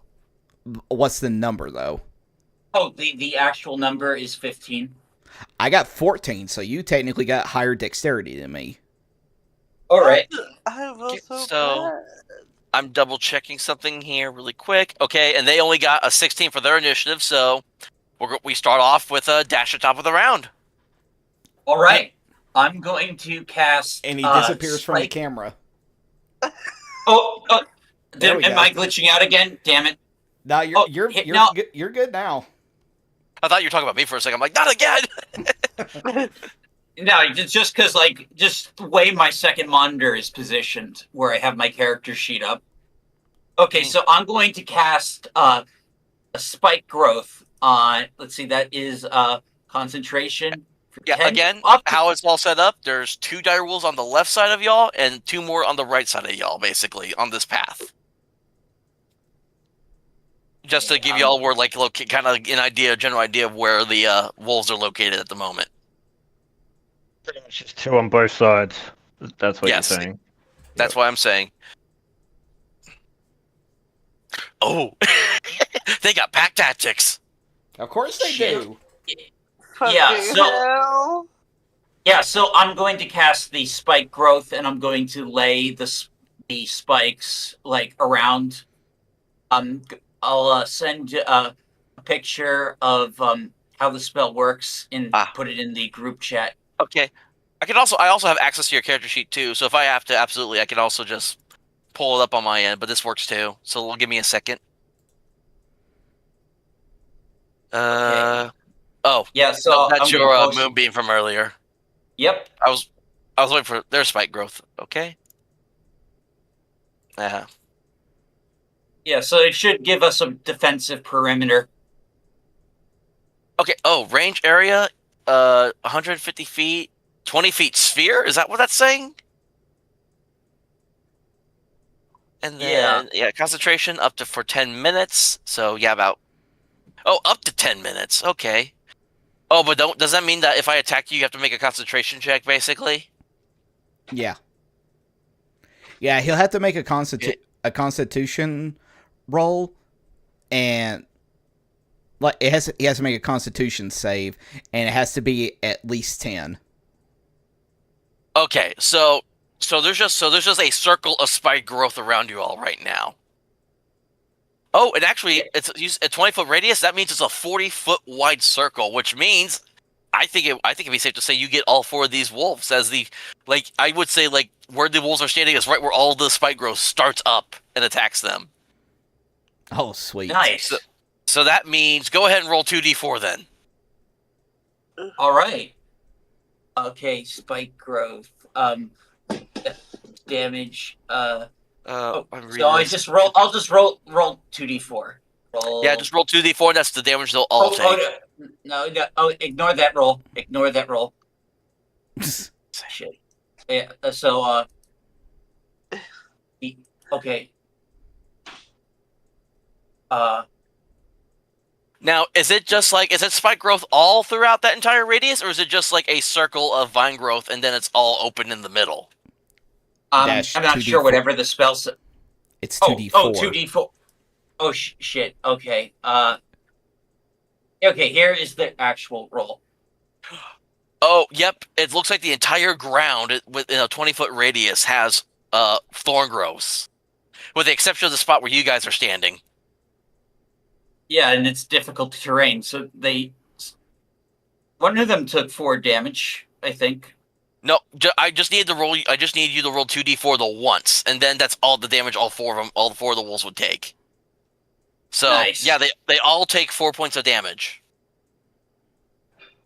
And when it gets to their turn, when they try to get to y'all, they're going to take more damage because they got to go through this difficult terrain, and their movement is also cut in half, I think, from this as well, because it's difficult terrain. Yes. Yeah, so instead of their 50-foot speed, they only move 25 feet. Thank God. Hey, dire wolves, baby. Mm-hmm. And I think that means, is there anything else you want to do, Dash? I'm going to move to the very back so they don't hit me. Okay, well, I don't know how far you can move, because if you try to move, it's going to put you in the spike growth that you just saw. Oh, yeah. Okay, then I'll just stay put. Okay, then that means... Probably would say that, when they wolves come up, we will probably all just look and walk backwards, so we're all pretty much close to each other anyway, I would say.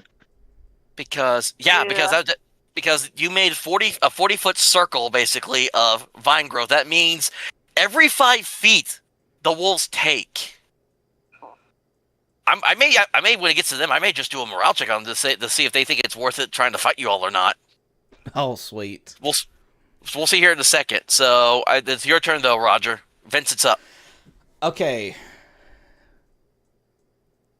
Well, the thing is, though, is if I actually try to move towards them, I'm probably going to have to... I'll be... Yeah, you would end up getting hurt by the spike growth, too, because you'd be walking through it. Yeah, exactly. So what he's going to do is that he's going to get his weapons ready, and what he'll do is that he'll say out to everybody, it's like, all right, everyone, listen, Valkiria, eyes on Simon. Kannah, stay by my side. Well, we need to work as a team. And he's going to actually hold his action to see if the wolves will even try to attempt coming towards us. Okay, so here's what I'm going to do then. So I don't recall if 5e has morale actual rules or not.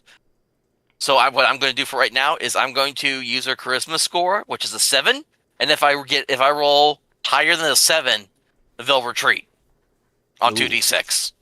Okay. Ooh. And yeah, the wolves are just like, fuck this, and they all run off. Yay! Well, Yeah. The dire wolves were like, yeah, we're not that hungry. All right. Vincent's going to.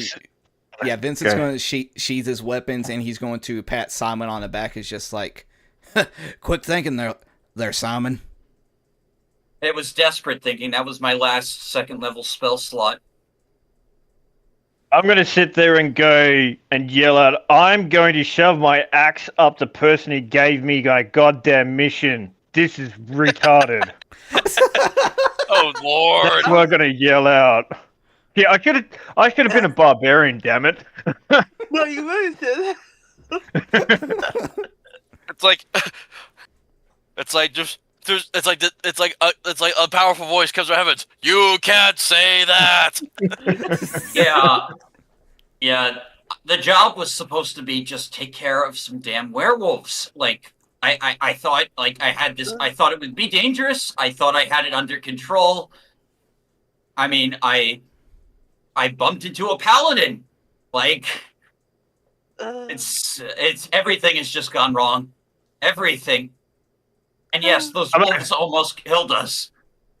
I'm going to sit there and say, look, we had bloody zombies that wouldn't die. Now we had werewolves.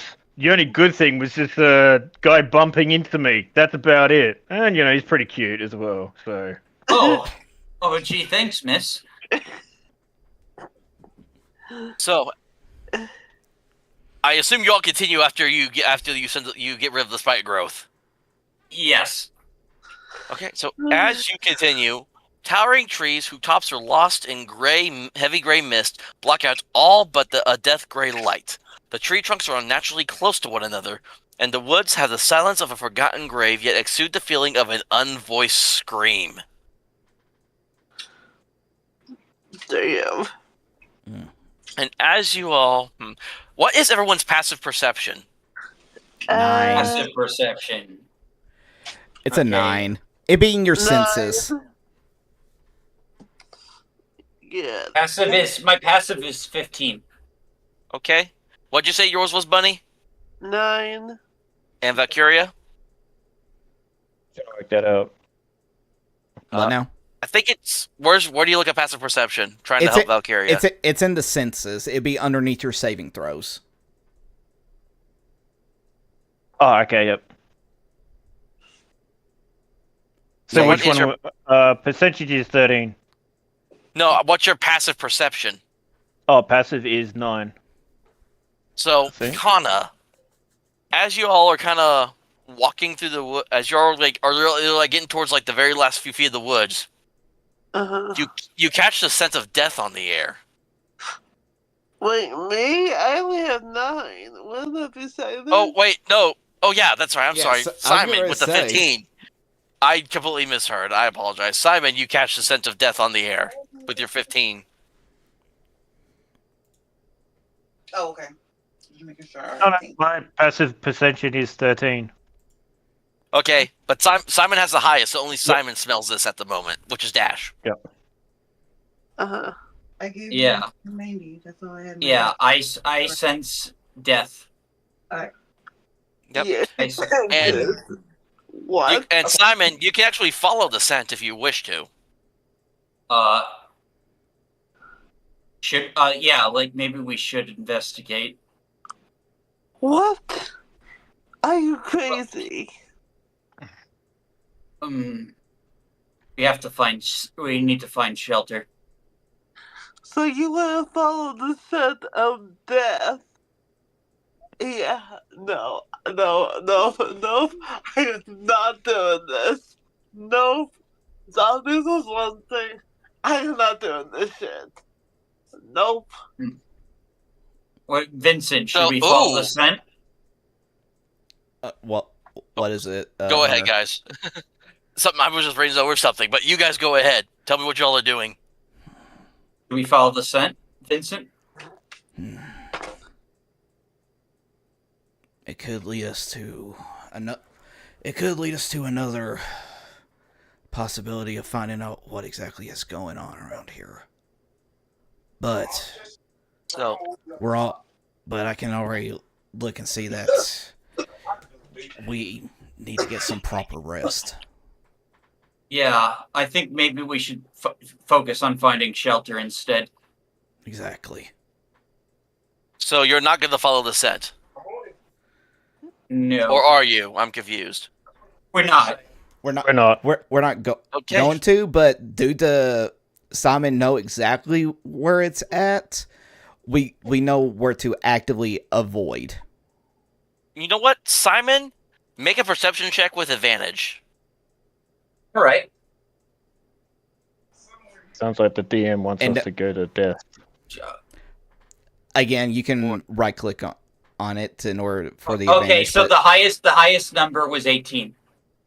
So you're turning your head to follow the scent, and as you kind of look in a little, like just right off to the edge of the forest, you see you see a leg sticking out from like some shrubbery. Oh, there's someone behind that bush.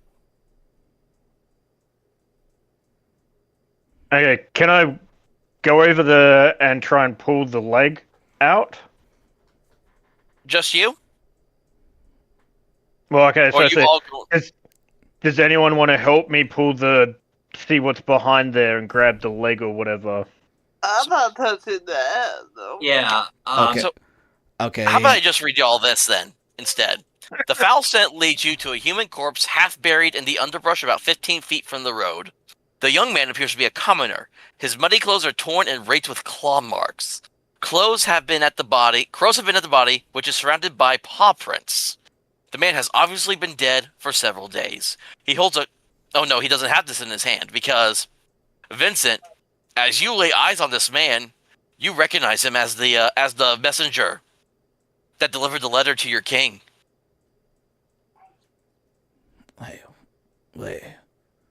Wait a damn minute. She screams. Obviously, dead body screams. You scream. Yeah, it's a dead body. Of course he's gonna scream. And in response, you all hear, "Ow!" I try and cover up her mouth. Please be quiet.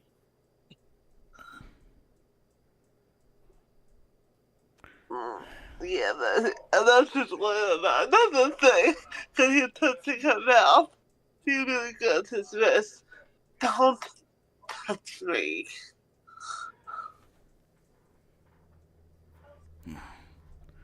All right. Put yourself so, together, woman. All right. Well, So yeah, Vincent, you recognize the body. yeah. Vincent recognizes that.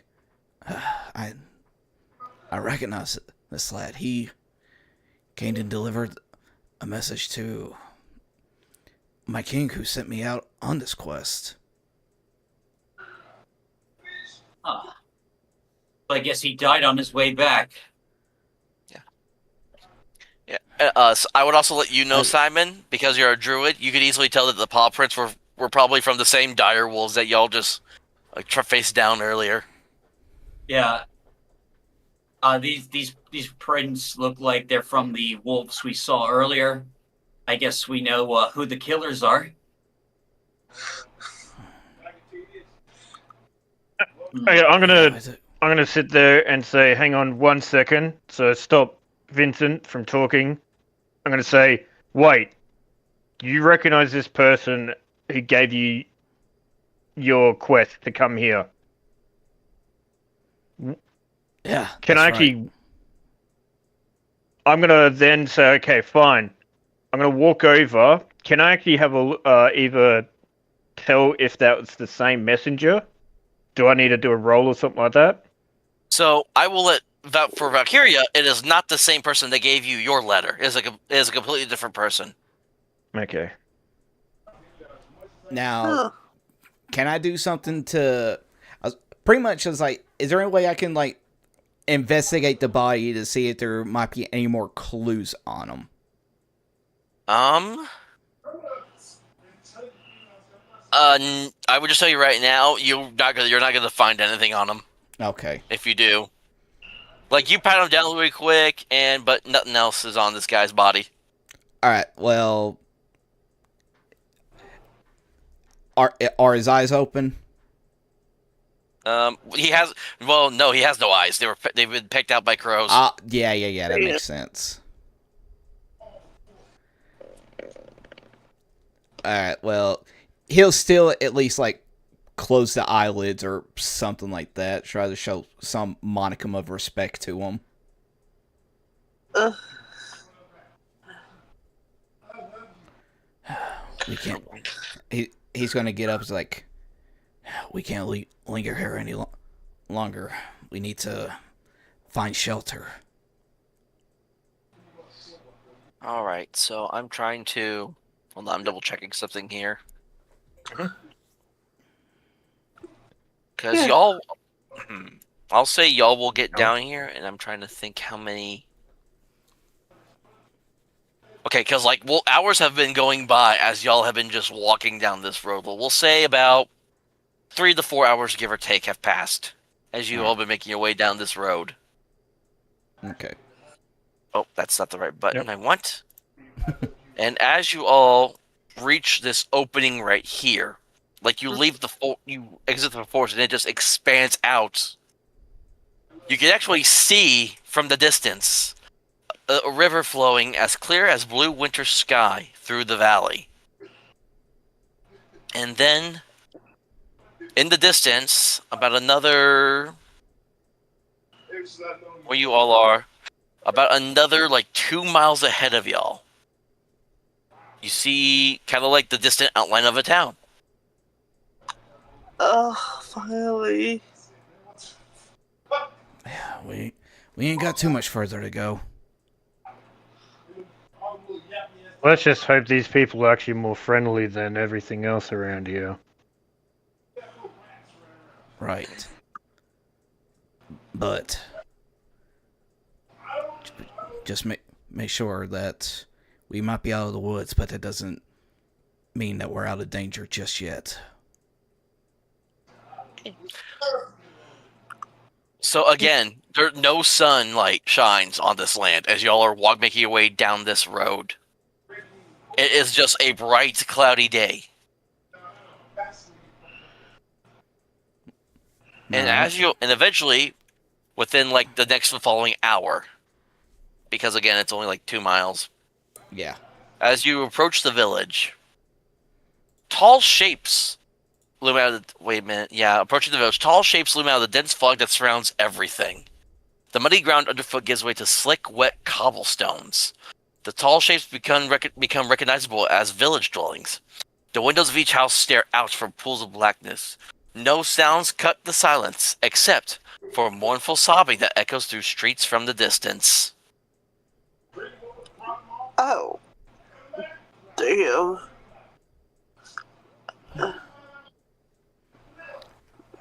So there actually, give me 1 second here.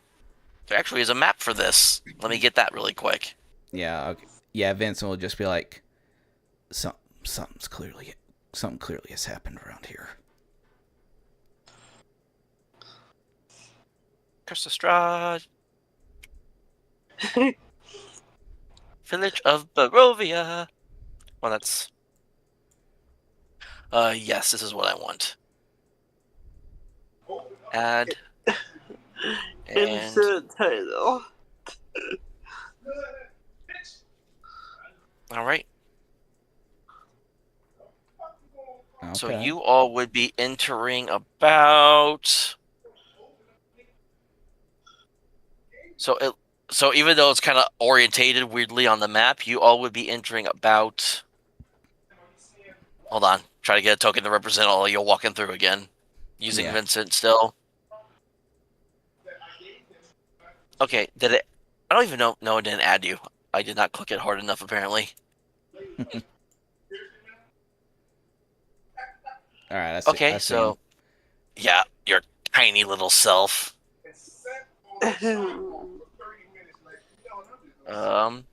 So you all would be entering like about down here. Okay. I wish... You think they would give me a way to make these tokens bigger? Well, Wow. it's saying on here that 1 square equals 40 feet. Oh, okay, yeah, I faintly see the outline of the squares now as I'm like looking closely at it. Because when you zoom out, you can't see it. But when you zoom in, I can see it. Yeah. Okay.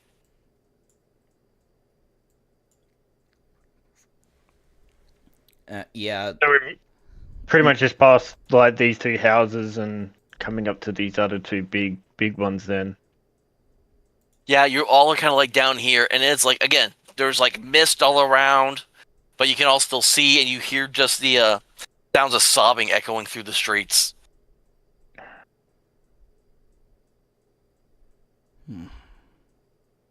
I'm gonna pull out my axe and keep my shield up, and I'm just gonna say, everyone else, get ready just in case. We don't know what's gonna be up ahead. All right. I draw my scimitar.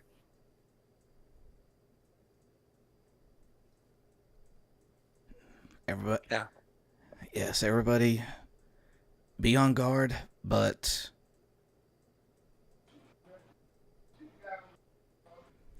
just keep an eye out for where that crying is coming from.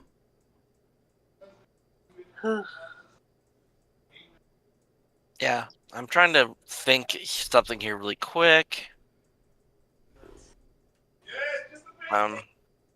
Who's All right. yelling? It's the guy that's in Bun's background. Just don't worry about it too much. Okay, so y'all are just gonna start walking through the city or the village. Yeah, just be like, Yeah.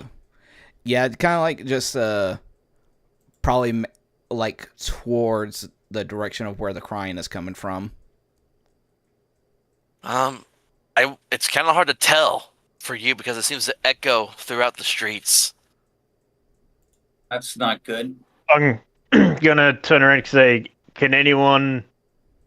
does anyone have anything that we can determine where this crying is? I'm gonna look at Dash and say, can you turn into a wolf or anything with better hearing for us? Okay. I can, let's see. Can I wild shape again? You can. I I know that you can wild shape up to at least 2 times before you have to use a Yeah. long rest. All right. Hold on. I'm going to warp into my wolf form, and I'm going to try and see if I can pinpoint the sound. Yeah, I hold on. mean, if you want to save that, like, say Vincent sees. Actually, hold on. Oh yeah, so it has keen hearing and smell. The wolf has advantage on wisdom and perception checks to rely on hearing and smell. So here's what I'll have you do then. Everyone, at least Dash make perception with advantage. Everyone else just make normal perception. All right, and remember, Dash, right click on it, and it'll allow you to select roll with advantage.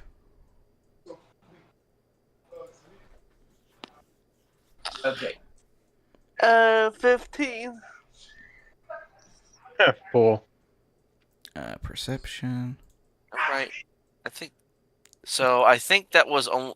Did it do 2. 2 Dash? Or I just rolled 2, and the highest one was 17. So Did you plus, did you not right click? I right clicked. It doesn't work that way. Okay, Did you 'cause you right rolled click? 2d20.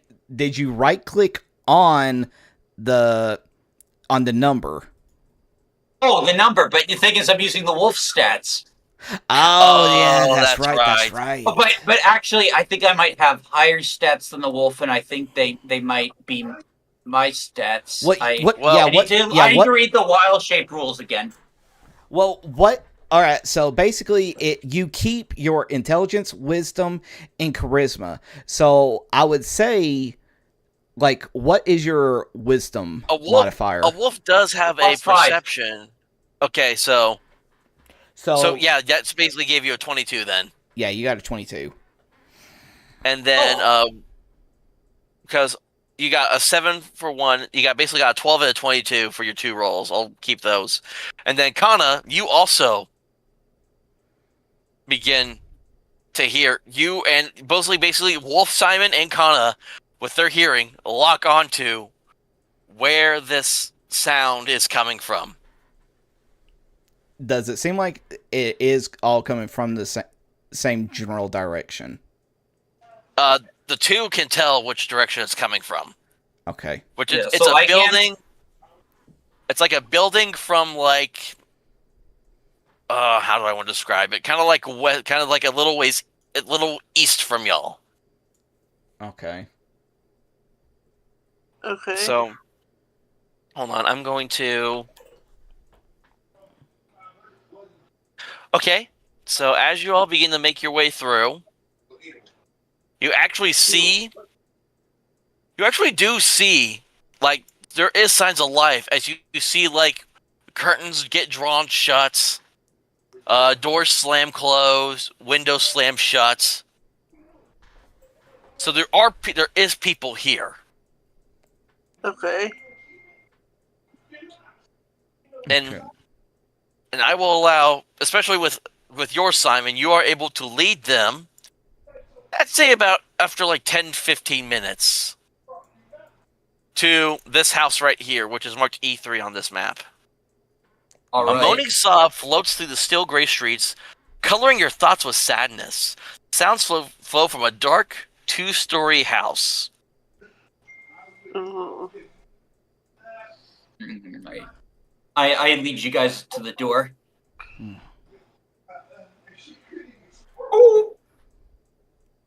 Did you just howl? Yes. Oh my god. Can you still? I guess you can't communicate while you're I in wild can't shape speak. form. Gotcha. It says I can. That's funny. All right. Yeah. Well, all right. Vincent, he would just be like, was like, good on you, Simon. And he will go up to the door and he will. Yeah, he's going to knock on the door. Actually, I was going to say, as you walk up there, I'm going to put my hand on your shoulder and say, stop. Not yet. Let me check if there's any undead or anything like that around us first. Good And then I was going to good say, idea. then I'll cast like divine sense, which does the whole allows me to detect good and evil around us, and locate any sentinel friends undead within 60 feet of us. You sense nothing. No one dead or anything. Nothing. Mm. I'll look at you, put my hand off your shoulder, and say, "Go." Knock if you need to.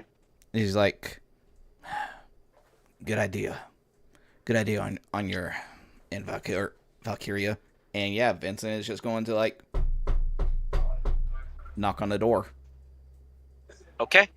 So as you're knocking on the door, you actually hear, like, you can tell, like, the sobbing is coming from, like, the upstairs part of the house. And you actually kind of hear, like, as it's, like, coming down the stairs and closer to the door. And she's like, and you're, and she kind of, like, there's like a little, like if you look through at the windows and, like, through the, like, a little way in the door, it's, like, barricaded. Oh. It's all been barricaded from the inside. You actually see like a small face of a woman kind of peer through like some of the cracks on the wood, and you're like, "Who is it?" So sorry to bother you, ma'am, but we are travelers new to these lands, and we're trying to find some shelter, but we couldn't help but hearing your tearful sorrows. She kind of like sniffles, and you just hear like "You have picked. It is unfortunate that you find yourselves in a place such as this. For now, none of you will be able to leave." What do you mean exactly? The mist that surrounds our lands keep all of us trapped here. Under it's like as per the will of Countess Strahd.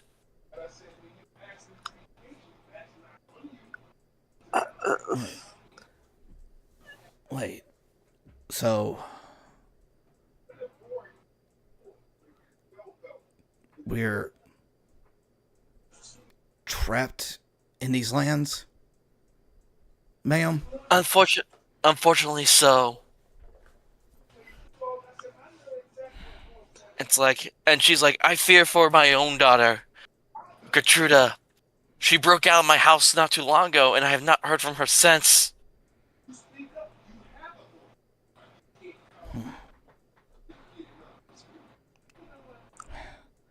Pipe up and say, what way did your daughter go? I don't know. I woke up one morning, and she was no longer in the room. She broke through the window, out of here. I kept her. I made sure I kept her in this house to keep her safe. It's,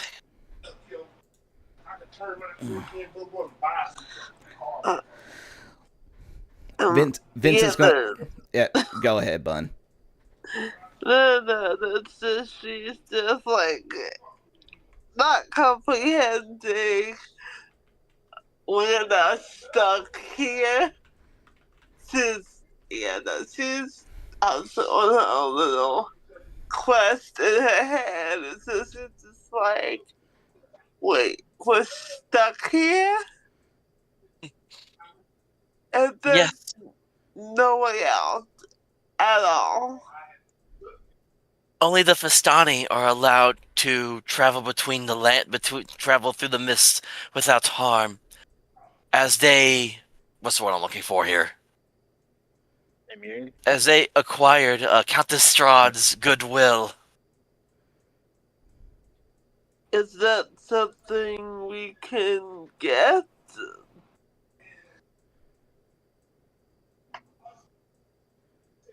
And it's like as soon as you like ask that, she's like, it's like you ask so many questions. It's like unless you're going to help me, leave me alone. Yes, we're so sorry to bother you, ma'am. All right, and then you just hear as like the footsteps are going away, and she starts crying again. I'm just going to, Vincent will turn back to the rest of the party. It's just like,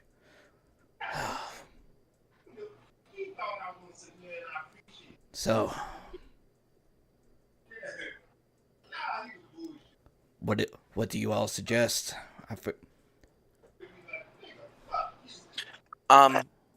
Vincent, make me a perception check again, real quick. Oh, of course, This because time, go ahead. this time with advantage. Oh, finally. Okay. And it's still a 5. Wow. Are you okay? Never mind then. Continue. Yeah, I'm sorry. Like, it was literally a 6 and a 3, and I got a -1. God.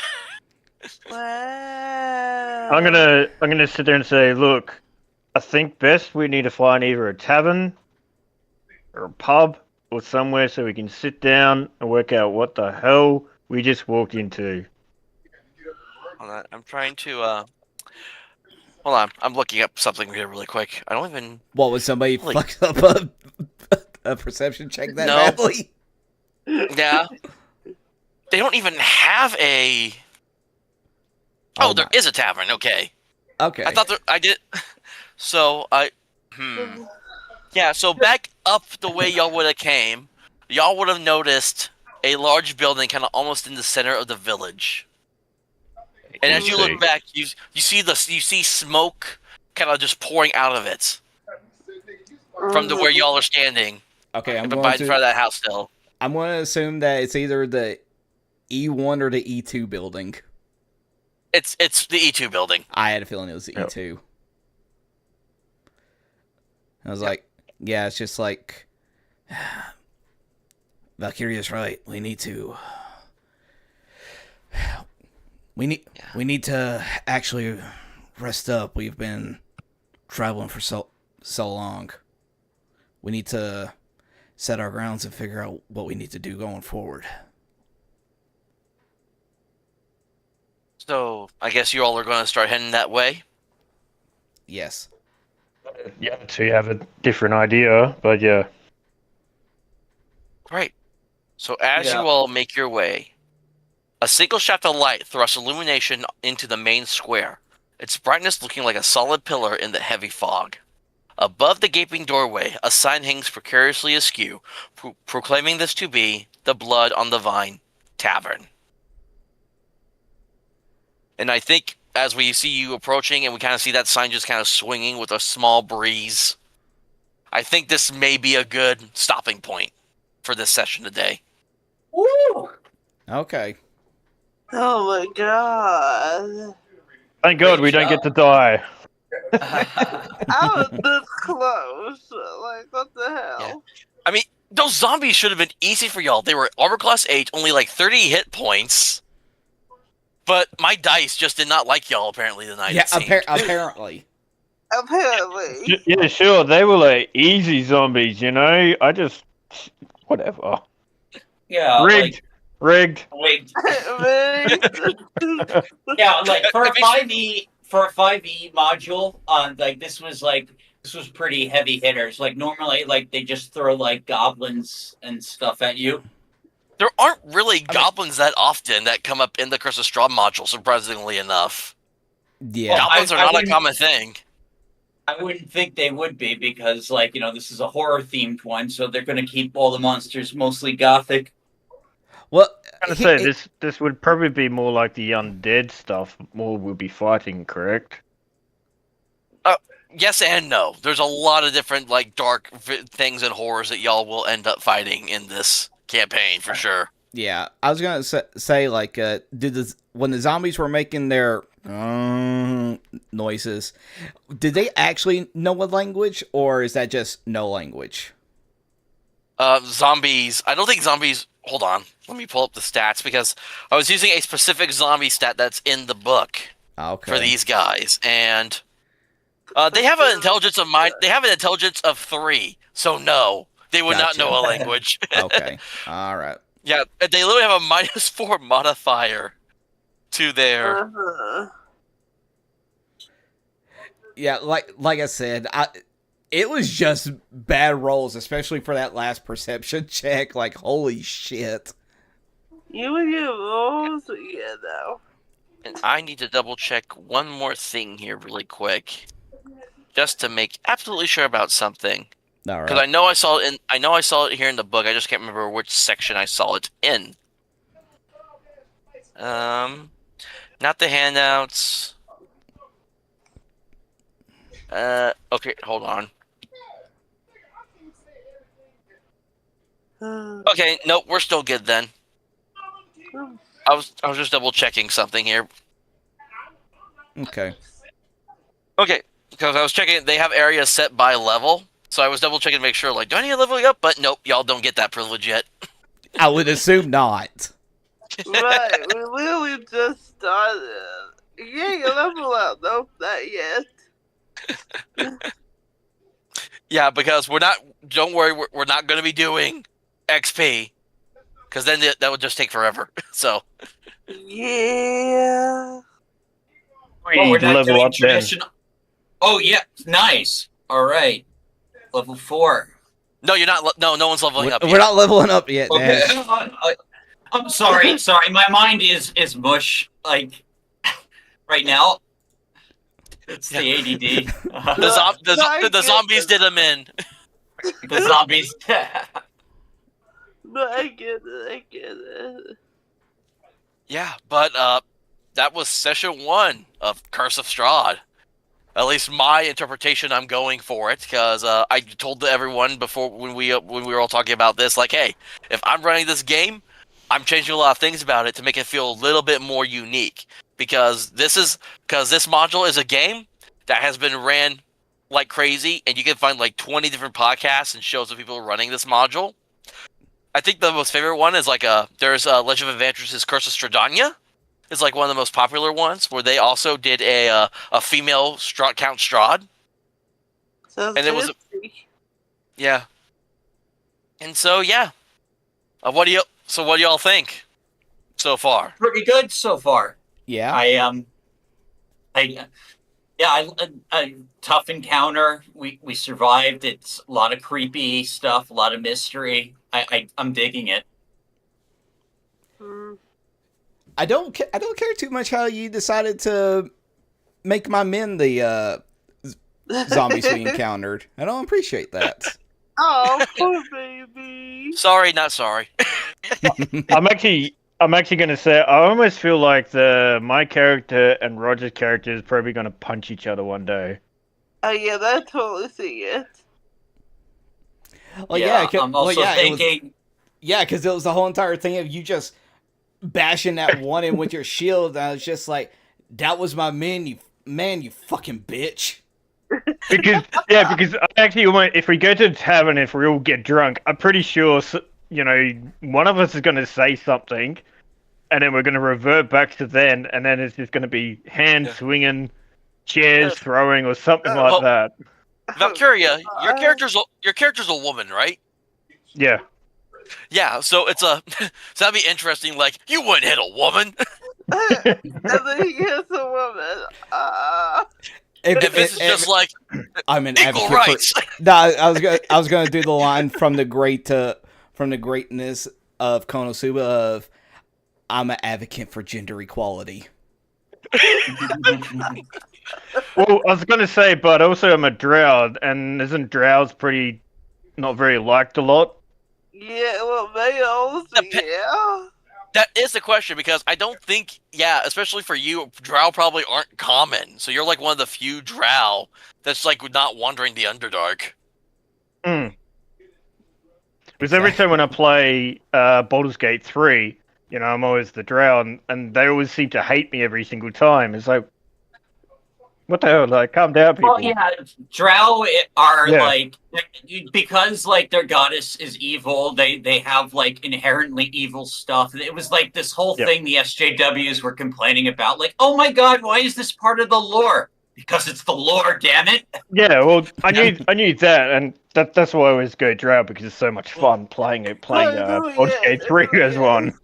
Well, the interesting part about the land in the module, and me and Dash had to talk about this because he originally wanted to be from the setting originally, is that the other fantasy races aren't that common in Barovia. It's mostly all human, with maybe some halflings and dwarves here and there, but there's not really elves or drow or tieflings or anything else like that in Barovia for the most part.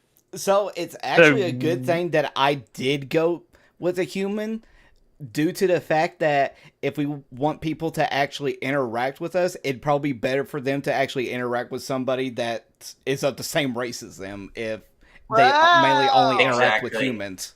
Well, no, even though you're human, you all are still strangers, which is why people closing the doors and shining the windows, because strangers are not trusted for the most part. But we would have we would have a better chance since there's a human in the group. I'm still human. I just don't look human. The what? I guess you'll have to find out.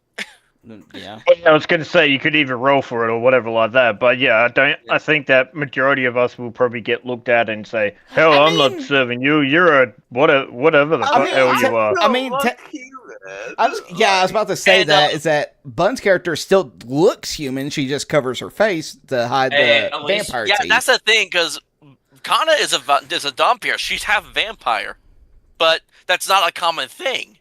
Dhampir are very much, if played correctly, in my opinion, Dhampir are a very rare race you'll find throughout any world setting. Like, I know, like in freaking the Horde Wars game I like to run, the guy who made the game, he has an optional rule for playing a Dhampir, where you roll, and you only roll for how many Dhampirs actually exist. So there's you, and maybe like up to 12 others only that exist in the current setting, depending on when you roll. So yes, vampires are a thing. Dhampirs, not so much. Well, yeah, that makes sense. I'm just waiting for more chaos to happen. Like, what's gonna happen when they find out that I have vampire?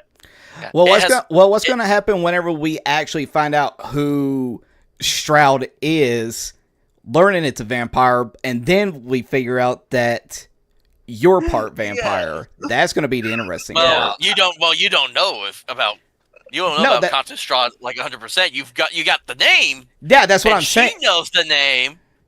Oh, Kannah knows the name. Yeah, because that letter Yeah, she got. yeah, that's right. Yeah, that's right. That's right. Yeah. Yeah. And then I don't know if you made the connection.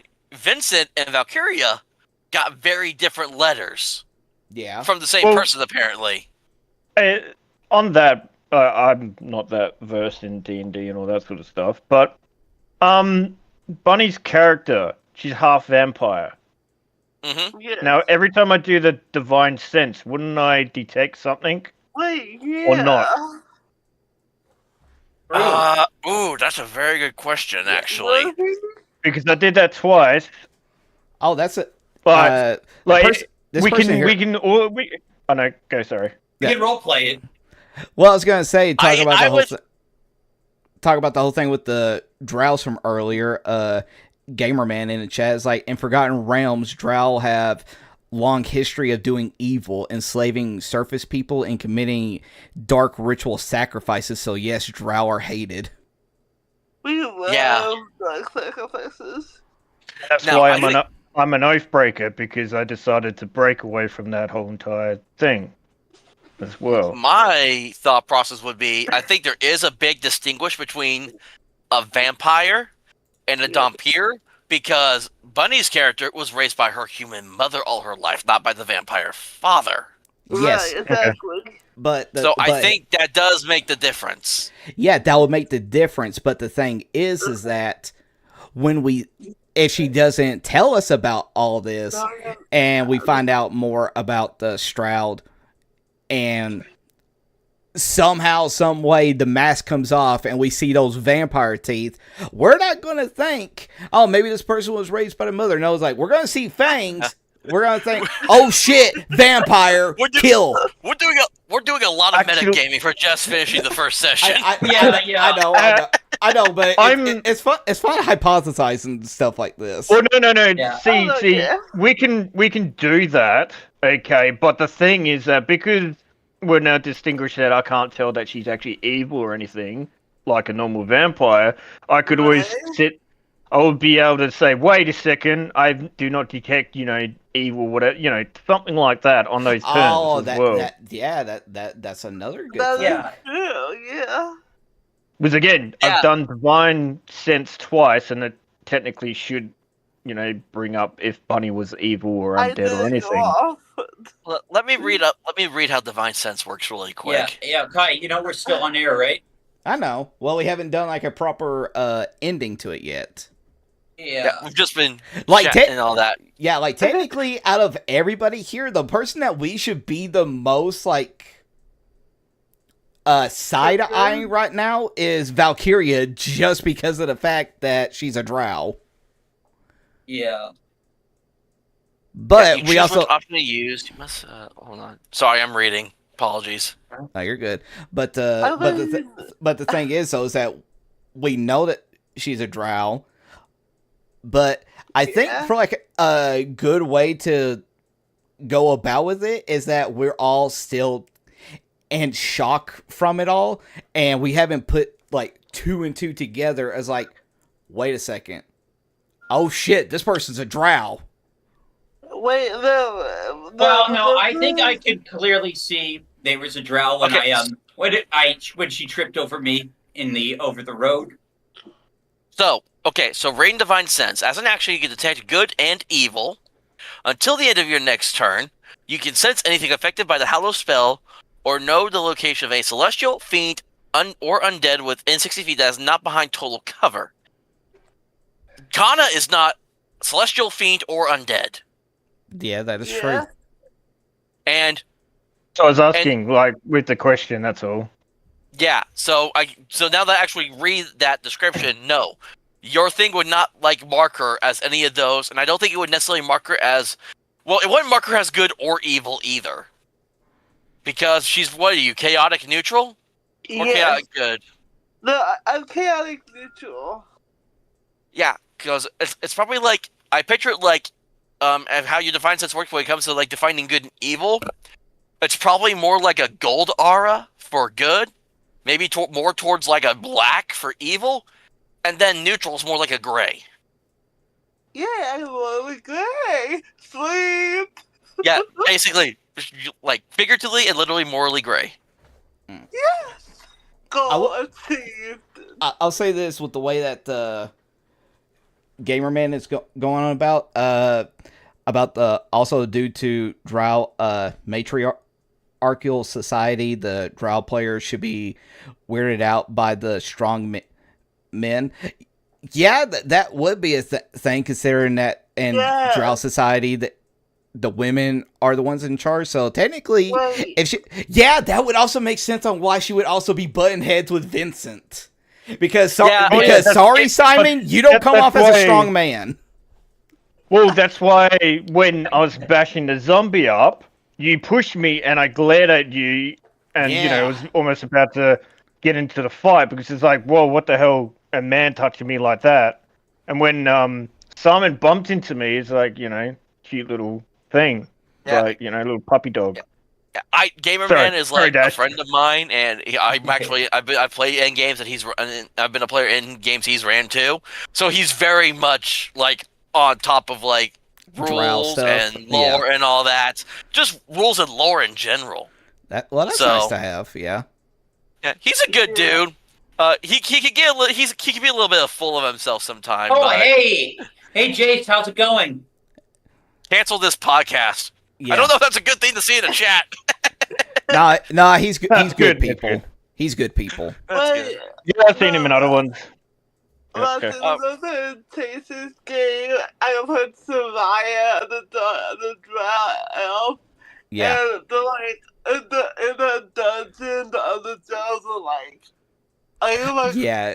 Yeah, I remember that. Are you slaves? Like, what's happening? And she was like, yeah. So Roger, is there anything we need to shout out or share before we close this? If you want, you can just like